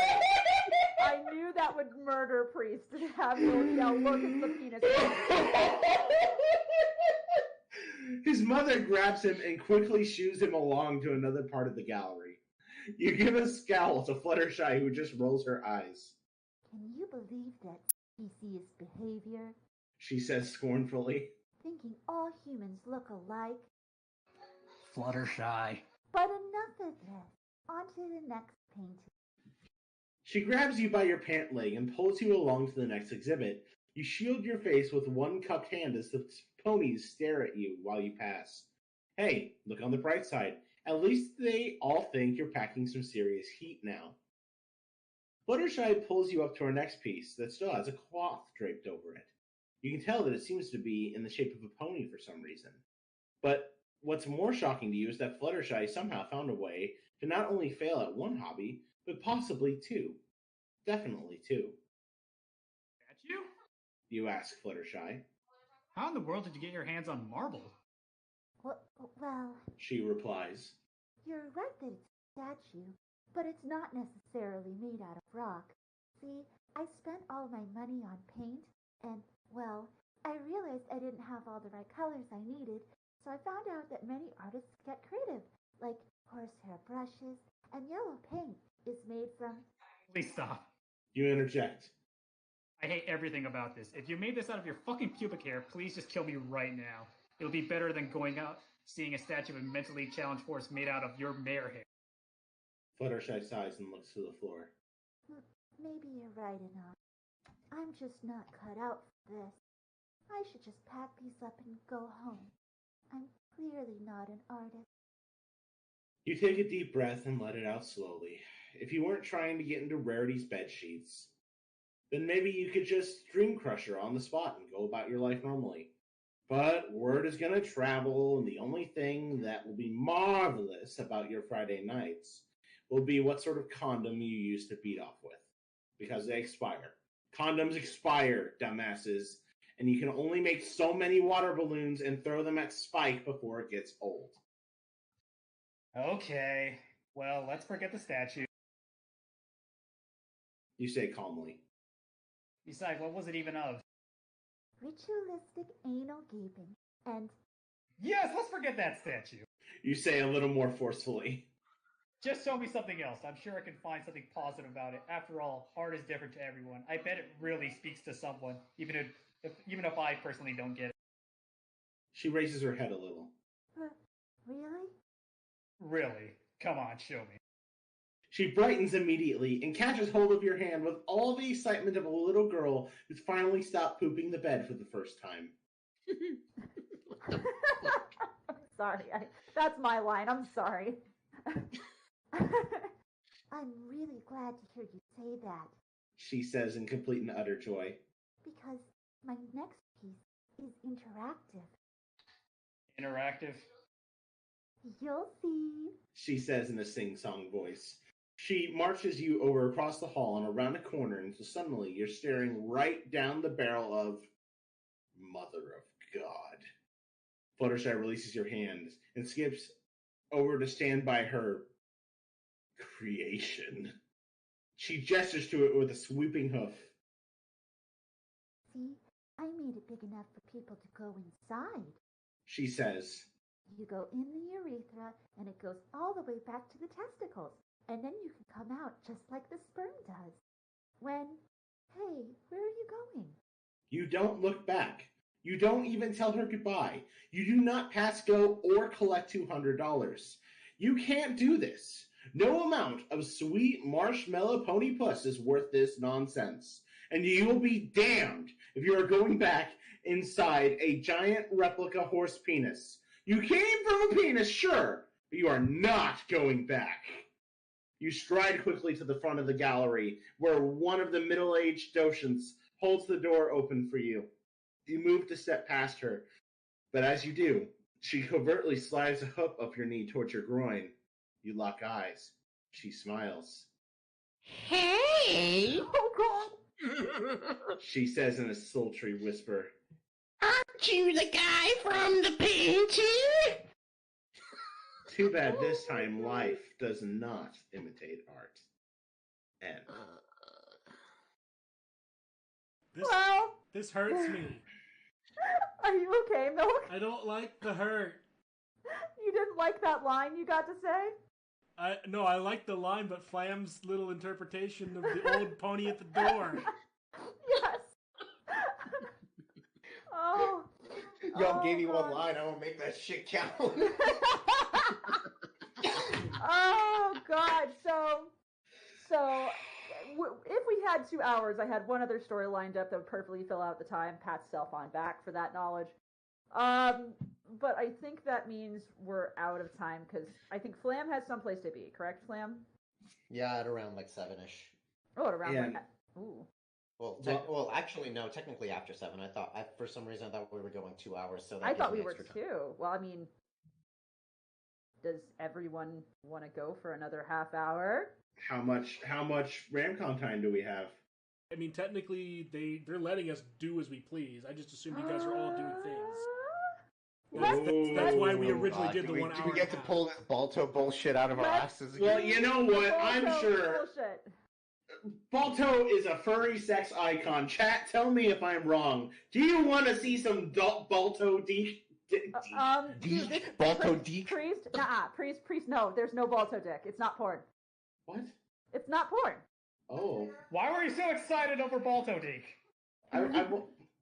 I have questions now, priest. That dog and the wolf. Jenna gives me feelings. That's fair. Jenna gives a lot of people feelings. Like I'll give that no woo. Absolutely, I will give that no woo. Oh, woo.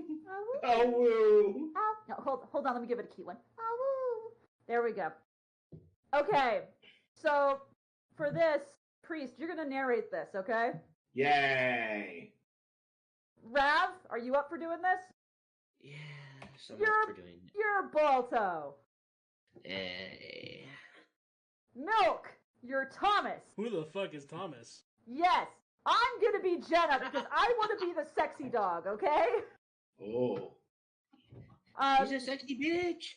I'm also going to be Rosie because I can do a little girl voice.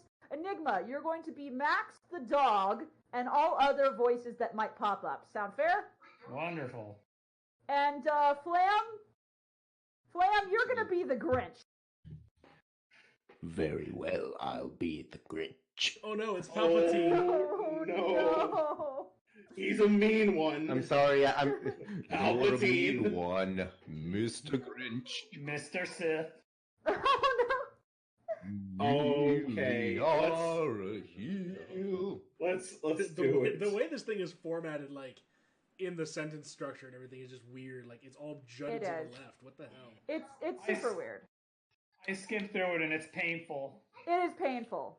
Alright, so at some point, like, I think you'll have to be Rosie's father, Enigma. Just keep your eyes open for any random parts. It was the night before Christmas as Rosie and her family were setting up the house for Christmas the next morning. Balto and Jenna both stayed in the living room with Rosie as the little girl was setting up the tree. Hold on. You have to read who it's by, because we have to give them credit. Oh, sorry. This is by Cody Wolf 321. Excellent. You can continue now. I just wanted to give accreditation. Also, this appears to be chapter 6 of the whole story? No, it's a series of one-shots. This is an anthology. It's a cinematic universe. Rosie's No, not Rosie's penis. Not Rosie's penis. Venice. Rosie's parents were in the kitchen making dinner, while Rosie's brother, on the other hand, walked into the living room and sat down on the couch. Hey, Thomas, do you want to help me set the tree? I said that. It's in the first paragraph. It's in the first paragraph. It's in the... Yeah. Yes, it's like this. Yeah. It's like this. Everyone's got to read every line. Yeah, you gotta keep up. You gotta keep up. Let's do this. Come on. Rosie asked. Thomas sighed and shook his head. No. Thomas said coldly. Rosie then looked to her brother. You don't have to be so rude. Rosie said, putting her hands on her hips. Thomas glared at his sister as he stood up and walked over to her. And you don't have to be so stupid. Thomas said as he shoved Rosie. Rosie then fell down, taking the tree with her, and a sudden crash filled the room. Thomas and Rosie's parents rushed into the living room. Enigma. What in the world is going on here? Their mother asked. Thomas looked at his parents and then back at his sister. I told her not to wait for me to put the stair on the tree, but she didn't listen to me. Thomas said as he crossed his arms. He pushed me. Rosie cried out loud. Rosie's parents looked at her with anger. Young lady, we told you to wait for your brother to help you. Now we have to stay up late to fix the tree, said her father. Rosie started to cry. No, he pushed me down. Rosie screamed. Now don't use that tone with us, young lady, said her mother as her mother crossed her arms. Thomas then crossed his arms. I didn't push her. She fell trying to get the star on. Thomas said in a firm tone. Balto was getting so annoyed by all the yelling that he had to cover his arms with his paws in annoyance. Will they please stop? I can't take it anymore. Balto said in annoyance. Jenna couldn't blame Balto. She was annoyed by yelling as much as he was. Jenna sighed and looked at Balto. Come on. Jenna said, and she and Balto left the living room. Then Rosie's father had enough. That's it. Go to both your rooms now, he yelled. What? But I didn't do anything. Thomas whined. I said now. Rosie's father said again, pointing towards the door. Thomas sighed, and he walked to his room. Rosie growled, and she stomped to her room. Jenna followed her. Just as Rosie got to her room, she turned around and saw Jenna standing at the doorway. Jenna's tail was wagging. She let out a happy bark. Rosie rolled her eyes as she walked up to the door. Leave me alone, mutt. She growled and slammed the door in Jenna's face. I know, right? Jenna felt her heart break into pieces. Her tail stopped wagging. Her jaw quivered. Her ears flattened against her head. Tears came to her amber eyes. Jenna then ran to Balto. Balto was staying in Thomas's room, laying down on the floor. Balto then lifted his head and looked towards the door. Jenna stood in the door with tears in her eyes. Balto then stood up and walked over to his mate. Yeah, I got out of here. No, that's what? Thomas. That's Thomas. Yeah, get out of here. Who needs you? Yeah. Apparently you're fucking Chicago gangster. Fucking yeah, get out of here. Who needs you? Get out of here.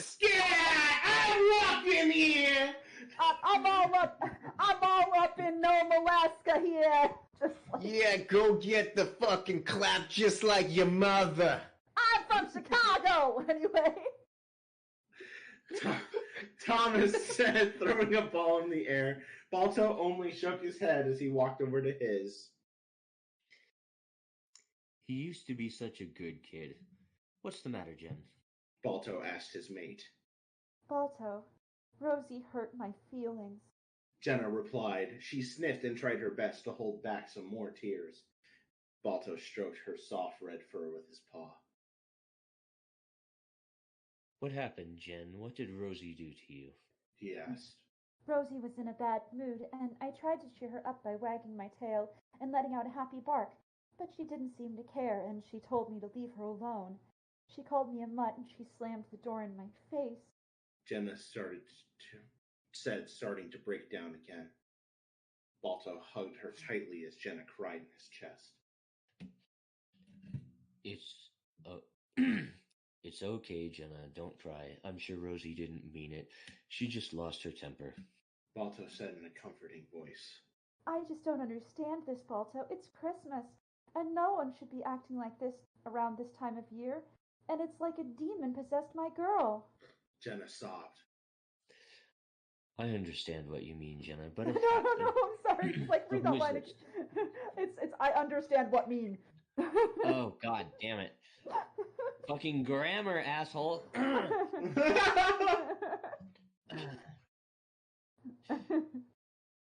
Oh, you want me to go full caveman? Yeah, Okay. dude. Sure, go Balto full caveman. I understand what mean, Jenna, but it happens. Families argue and they lose their Christmas spirit, and I hate when that happens. Balto said. I do too. And it hurts me, Balto. It doesn't hurt me. It breaks my heart. Jenna said as more tears streamed down her muzzle. Jenna was still crying. Balto then brought her into Thomas's room so he could then comfort her. Why did you say it like that? Why did you say it like that? This is how he comforts Misha. It's time Oh, for no. The comfort. only way this story will be lewd. Okay. Thomas continued to throw the ball up in the air as Balto and Jenna were laying next to each other. Thomas then stopped throwing the ball in the air as he heard screaming in the next room over. Thomas then got off his bed and banged on the wall. Knock it off! Thomas shouted. Since Thomas and Rosie shared a Jack and Jill bedroom, Rosie opened her bathroom door and screamed. I hate you! Rosie screamed. Thomas then picked up the ball he was playing with and threw it across the bathroom and smacked Rosie in the face. Rosie then started to cry really hard as she stood up and slammed the door. Balto and Jenna knew that was going to get attention. Jenna sighed, so did Balto. They wanted peace and quiet, but all they hear is just the continuous arguing of Rosie and Thomas. Well, as it turns out, Balto and Jenna were right because Rosie and Thomas's parents came in. Father, What the heck is all the ruckus in here? asked their father. He started it! Rosie screamed, trying to bail herself out. No, she's the one who started the whole thing. She was screaming in the bathroom, and I got and told her to knock it off. She opened the door and told Smell she hated me. I lost my temper and threw the rubber ball at her. Thomas said. It's okay, son. Just learn to keep your cool. Said his dad. Why are you siding with him? He threw a flipping ball at my face! Rosie growled. You better watch your attitude, young lady. Said Rosie's mother. Rosie, don't you think you shouldn't be acting like this on Christmas? Thomas asked. Shut up about Christmas, will you? I hate Christmas! I hate it! I hate it! Rosie shouted. Balto, along with Jenna, Thomas, and Rosie's parents, gasped in horror as soon as Rosie said that. Rosie. Her mother started. But Rosie just stomped away and she slammed the door, her room. Everyone was speechless. Jenna was devastated. She felt her heart break even more. She buried her face into Balto's and sobbed. Jenna, what's wrong? Balto asked. Fucking hell, you gotta go! Balto asked. Oh, Balto. Rosie has lost her Christmas spirit. What terrible demon possessed my girl? Jenna sobbed. Balto did nothing. He just wrapped his arms around Jenna. Arms. Arms. Oh, Balto now has arms. I'm just imagining those SpongeBob muscle arms around his body.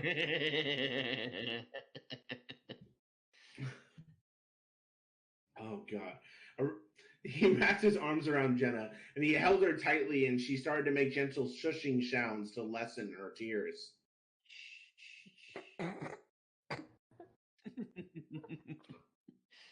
Enigma? I lost Ligma my voice. Baltos. Oh wait, no. I think I need a drink. Wow, got him. Correct. Thomas's father said as he rubbed his forehead. Thomas's mother then places her hand on her father's shoulder. There is that Christmas party that we can go to. Thomas's mother said. Thomas's father looked at his wife. What? But what about the kids? Thomas's father said. You said like hey kid, what the fuck? Keep going. Well, what about them kids? Something wrong with that boy. Well, ain't wrong with that girl. I'll tell you what. This is going to This be a girl fun is time. flawed. Oh my god. Okay, for Flam, we have a comment from the chat. Ailes Dragon 95 says Ligma Baltos. Yeah, I had said that earlier. I'm glad someone caught it. Yes. Anyway. I'm sure they'll be fine. Thomas's mother said she stood from their bed. Thomas's father sat on the bed and started to think. Okay, I guess it wouldn't hurt to go for an hour or so. Thomas's father said as he got off the bed. Thomas, Rosie, Balto, and Jenna were downstairs in the living room. Rosie sat down on the couch with her arms crossed. Are you going to help me fix this tree? No, that's Milk. That's Milk, yeah. Are you gonna help me fix this tree? Thomas asked. Rosie glared at her brother. You should be the one to fix it. Rosie replied rudely. Thomas only shook his head. Then get out of here if you don't want to help. Thomas snapped back. Rosie opened her mouth to say something, but both of their parents came downstairs. Hank Hill. I've lost my place again. This thing is like word soup. It's at the bottom of the paragraph. Hey, I want you two to get along. Hey, I want you two to get along while we are out. Her father said. Thomas and Rosie both sighed. All right. Thomas answered. Here we go. I'm ready. Meanwhile, back in the Hall of Justice. the Grinch and his dog Max were spying on the Hudson family with binoculars. The Grinch was named for his vicious behavior. Whoever trespassed his territory never came out alive. But worst of all, the Grinch hated Christmas a lot. All right, let me give it an actual proper go, I'm and so then ready. if that doesn't work, then I'll default to Palpatine Grinch. Yes. Okay. Perfectly decorated lights. It totally looks full of Christmas spirit. What do you think, Max? The Grinch asked. That's great. I just want to point out the fact that I'm upset he didn't say that in rhyme. Well, fair enough. But that was actually a really good grade. That was really good, yeah. Oh, okay, I'll keep that up then. Sweet. Thank you. Yeah, boss, it sure does. Max replied. Yes, I know, right? And the Grinch says, yeah, okay. Yeah. Yeah. Yeah. It's a deep shame that it'll all be mine. The Grinch said as he smirked mockingly. Wait, what's this? The Grinch spotted Rosie and Thomas arguing. She seems perfect. Stranger danger! FBI, open up! The Grinch said. You're not gonna steal her too, are you, boss? Oh. Max, Jesus Christ, Max asked, knowing what his owner was thinking about. Oh, why would I not steal her? She lost her Christmas spirit. She'll soon be mine. The Grinch replied. But, boss! Max started. Boss. Hey, boss. Hey, Mouse! Okay, the dog is pink eye. The dog is pink eye from now on. Please. Hey, Mouse! Enigma, you gotta do that. Please, I'm begging you. We're not going to get through this fucking story, are we? Anyway, please continue. Okay. All right, so Enigma, you do pink eye Max. I'll do Palpatine Grinch. Oh no! I like Grinch Grinch. I like Grinch Grinch. Oh, okay, fine. We'll do Grinch Grinch. Thank you. All right. So start me again, Enigma. But my mouse. Max started. Don't even start, Max. I'm not gonna tell you. If you go against me or backstab me, I will kill you. You got it? The Grinch said rudely. Max did nothing but nodded. Now that's more like it. Now get ready. We strike when they're all asleep. The Grinch said. But Max wasn't going to let the whole stealing Christmas thing happen. He was going to backstab his owner and leave him for a family that does appreciate him. This is Milk. This is This Milk. is Thomas. They were two kids who hated Christmas a lot, and they beat up people who like Christmas, making them lose their Christmas spirit on the night of Christmas Eve is when it happened. Thomas said. What happened? Rosie asked. Balto then covered Jenna's ears because from the way it sounded Thomas was telling a horror story, he didn't want his mate to be scared. The Grinch snuck into their house, and he captured them and locked them in a cage in his lair, and... Thomas continued. And what? Thomas's smirk widened and shouted. He friggin' ate them! Thomas shouted. Rosie, He ate them, toots! Rosie screamed when she heard that. Balto was glad she covered Jenna's ears because he knew Jenna would pass out. Thomas then got annoyed by Rosie screaming. Sis, look, I was, Thomas started before being cut off by Rosie's screams. I was just joking! Thomas shouted. Rosie then stopped screaming, and she started to fuss at her brothers for scaring the crap out of her like that. Balto then uncovered Jenna's ears. Balto, you didn't need to do that. She said. I know, Jenna, but I just didn't want you to be scared, that's all. Balto said. Milady. I believe it would be my bitch. It's right here. Please. Anyway. I love that! I love that! I have to put that in the story! I also like the idea that he used those muscle arms to tilt his fedora. Come on, guys. Oh my god! With that imagery, they're not even dogs. They're literally just furry dudes, like fucking anthro dudes, just crawling around on their arms and legs. Okay. Guys, we have to get through this. Let's pull it together. Come on, we can finish this. Jenna then yawned, and she snuggled close to her mate's side so she could feel his warm fur.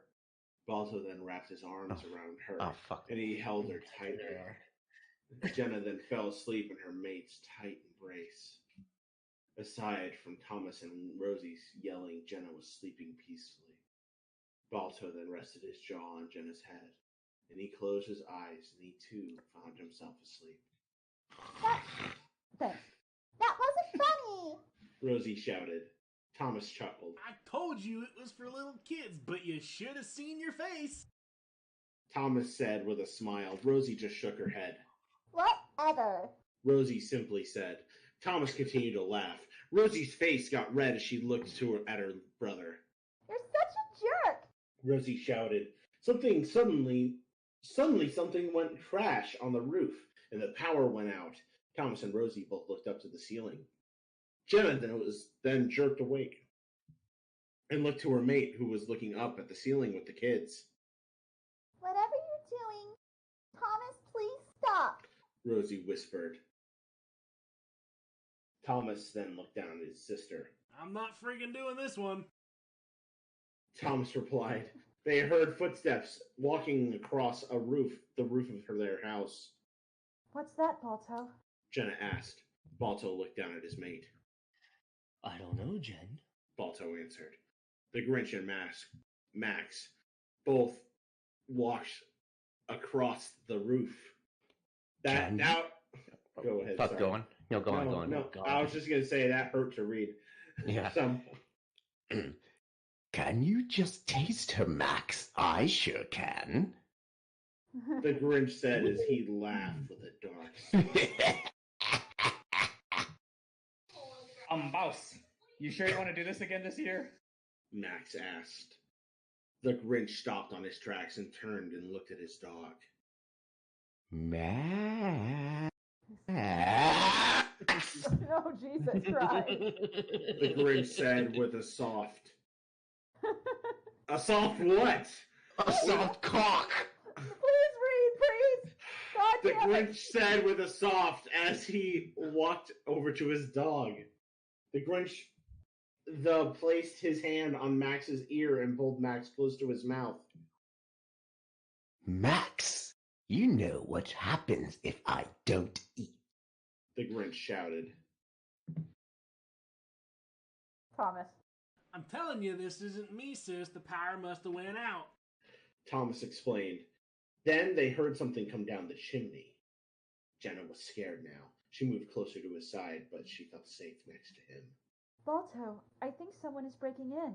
Jenna yelped, scared. Hello. Kids? Said a mysterious voice, which caused the four to... Why is this censored? Jizz. Jizz.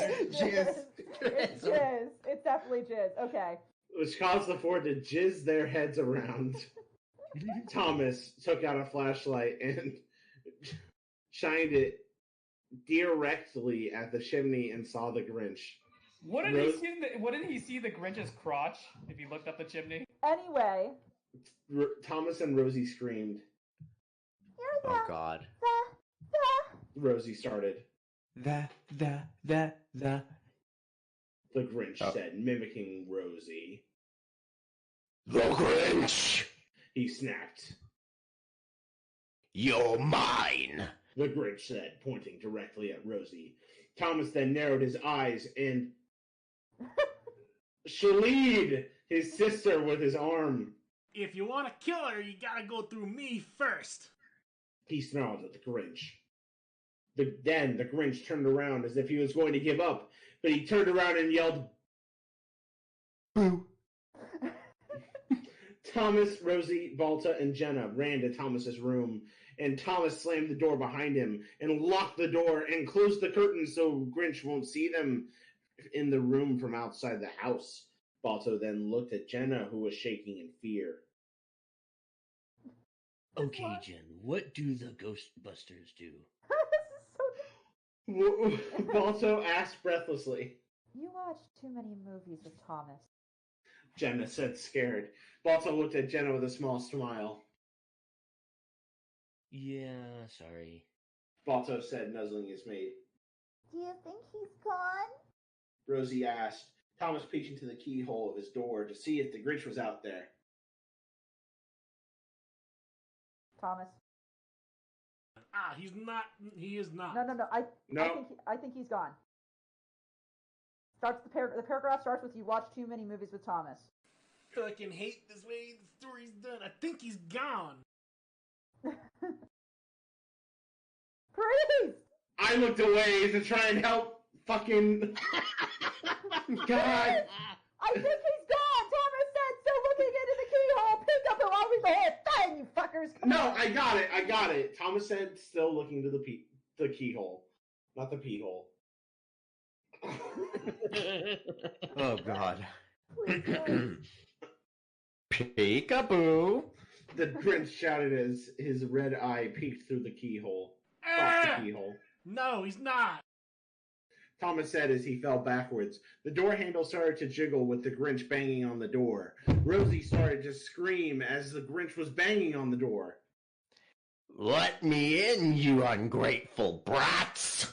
The Grinch shouted in anger.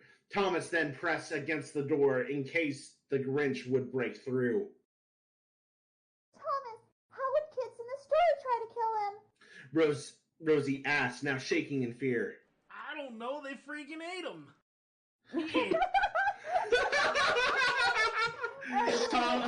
Thomas shouted as he tried to hold his ground with the door. Suddenly, the Grinch stopped banging on the door and everything went silent. Is he gone? Rosie asked, now still next to Balto and Jenna. Thomas opened his mouth to say something until they heard a crash in Rosie's room. The bathroom door! Both Thomas and Rosie shouted. Thomas jumped across his room to try and lock the bathroom door, but it was too late. The door swung open, hitting Thomas and making him fly and hit the wall. Blam. Thomas. Oh, Razzie, Raz. Oh, yeah, excuse me. Thomas coughed out. Rosie started screaming as she, Balto, and Jenna ran out of Thomas's and headed downstairs. The Grinch looked down at Thomas and smiled. I'll deal with you later, but first, I'll go get my snack. The Grinch said with a dark smile as he walked past Thomas and started to head back downstairs.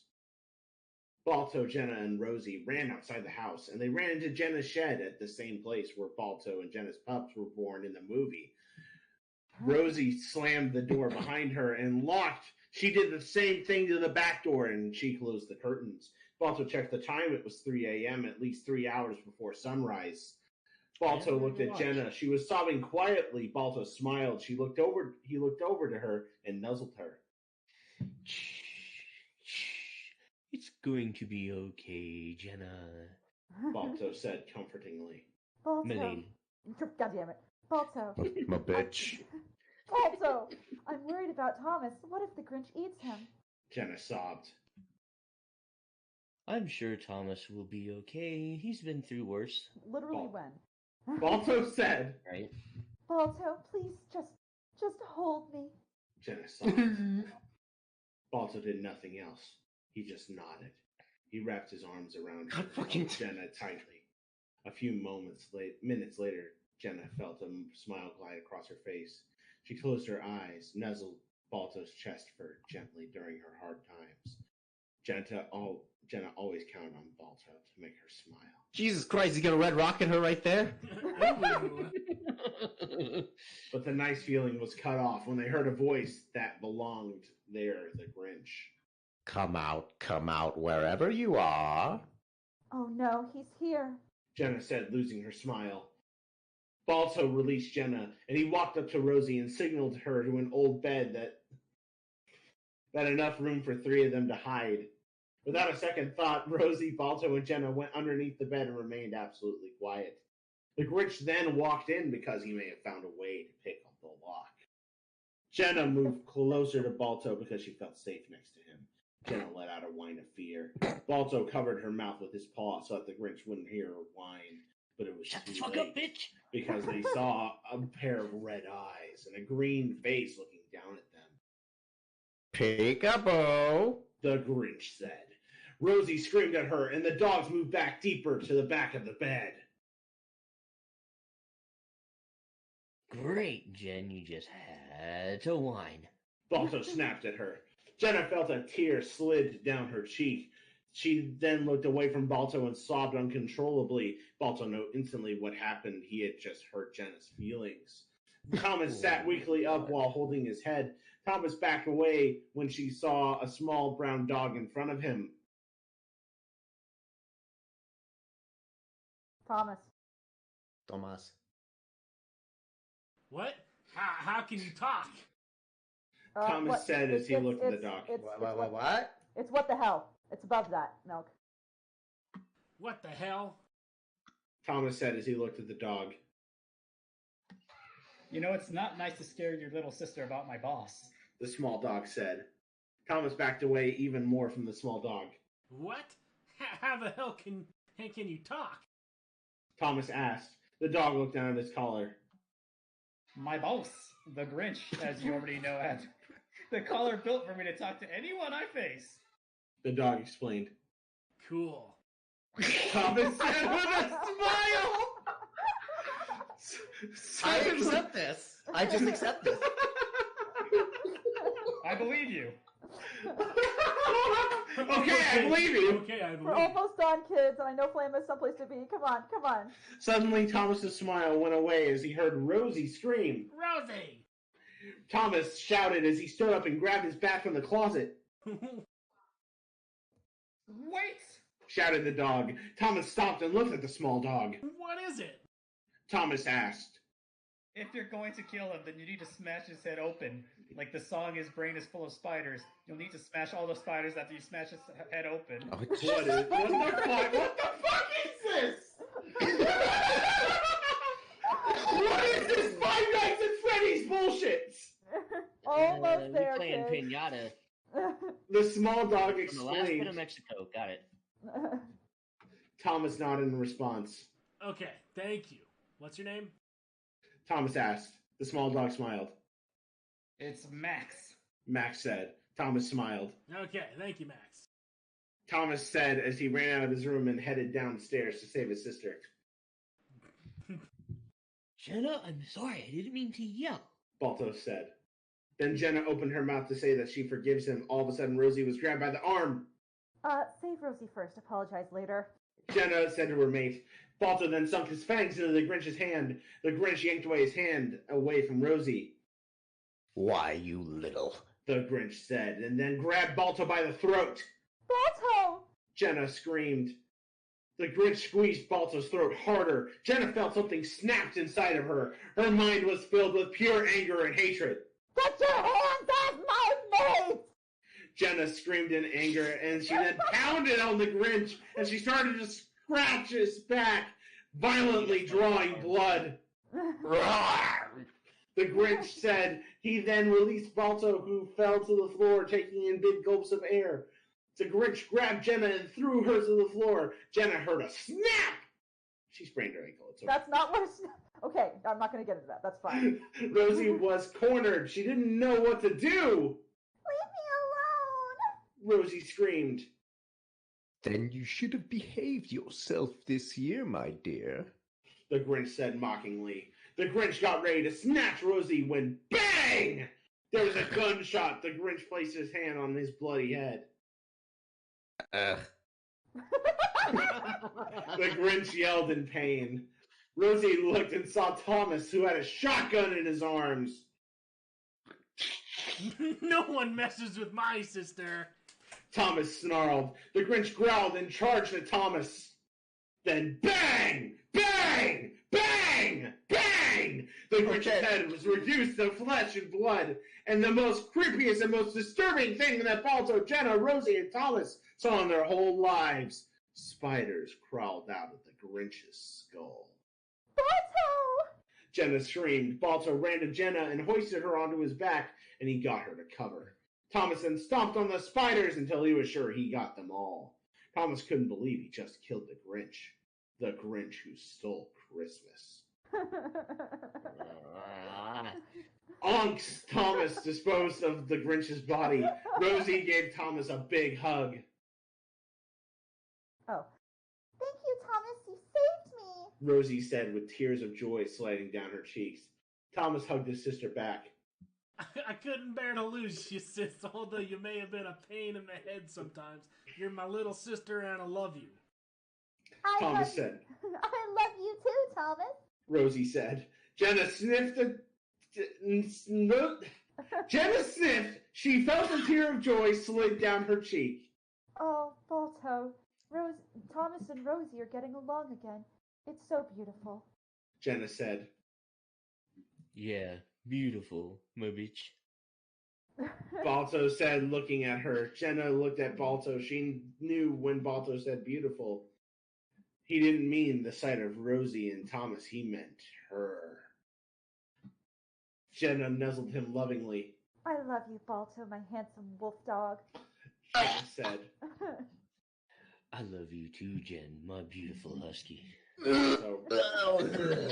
Balto replied.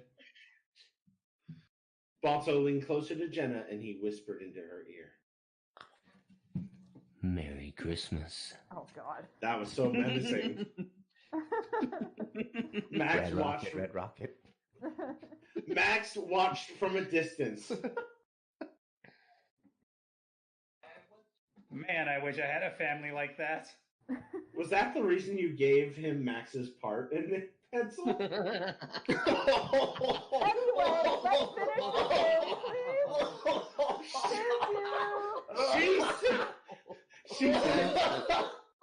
She said to himself, then a small piece of snow fell on him. Wait a second. I do, Databayo. He explained to himself. Meanwhile, Rosie's and Thomas's parents were on their way back from the Christmas party when Ness, Rosie and Thomas's dad, screamed in pain. I'll do it. Honey, are you okay? Mrs. Jones asked. I'm fine. Let's get home before the kids get into a fight. Mr. Jones said. Nez and Nez continued walking until Nez's eyes turned red, just like the Grinch's eyes. The end! We did it! Woo! Yay! Well, this has been our Shitfix, or CrackFICS panel at RAMcon. Thank you all, 20 of you, who kept turning in. What a hoot! Woo! Everybody loved that story, right, Barcast? Oh, yes. I loved it. Yeah. This story made me sterile. I know we have places to go. Thank you for everyone for tuning in. You can find us on the Barcast.net, on our YouTube channel. You can follow us here. We'd really love you to. You can donate to our Patreon, which supports Red Wings Horse Sanctuary, a horse charity. All that good shit. And other than that, just can I get a little awoo in the chat to say hey? RAMcon, you guys are wonderful. Thank you so much for having us back again. We will come back for you guys anytime you want. But, give us a little bit of, that little cummy time first. Cummy time! What? Cummy time! Before we go, let's do a quick sign-off. This has been your Barcast, so with Enigmatic Otaku. Flamin' Ripper! Yes. Flutter Priest! I am a Flutter Priest. Milk! Ooh-woo. Ravage! My bitch. And I'm a non-pencil. Thank you for getting to know us. We hope to see you again soon. Bye! Please don't Silver Gatoman, he bought me a coffee. Silver Gatoman, here is the song for thee. He likes to video all the panels at the cons. You should go and watch them whether they are short or long. Silver Gatoman, you video that's not a jibe. All of you go to his YouTube channel and like and subscribe.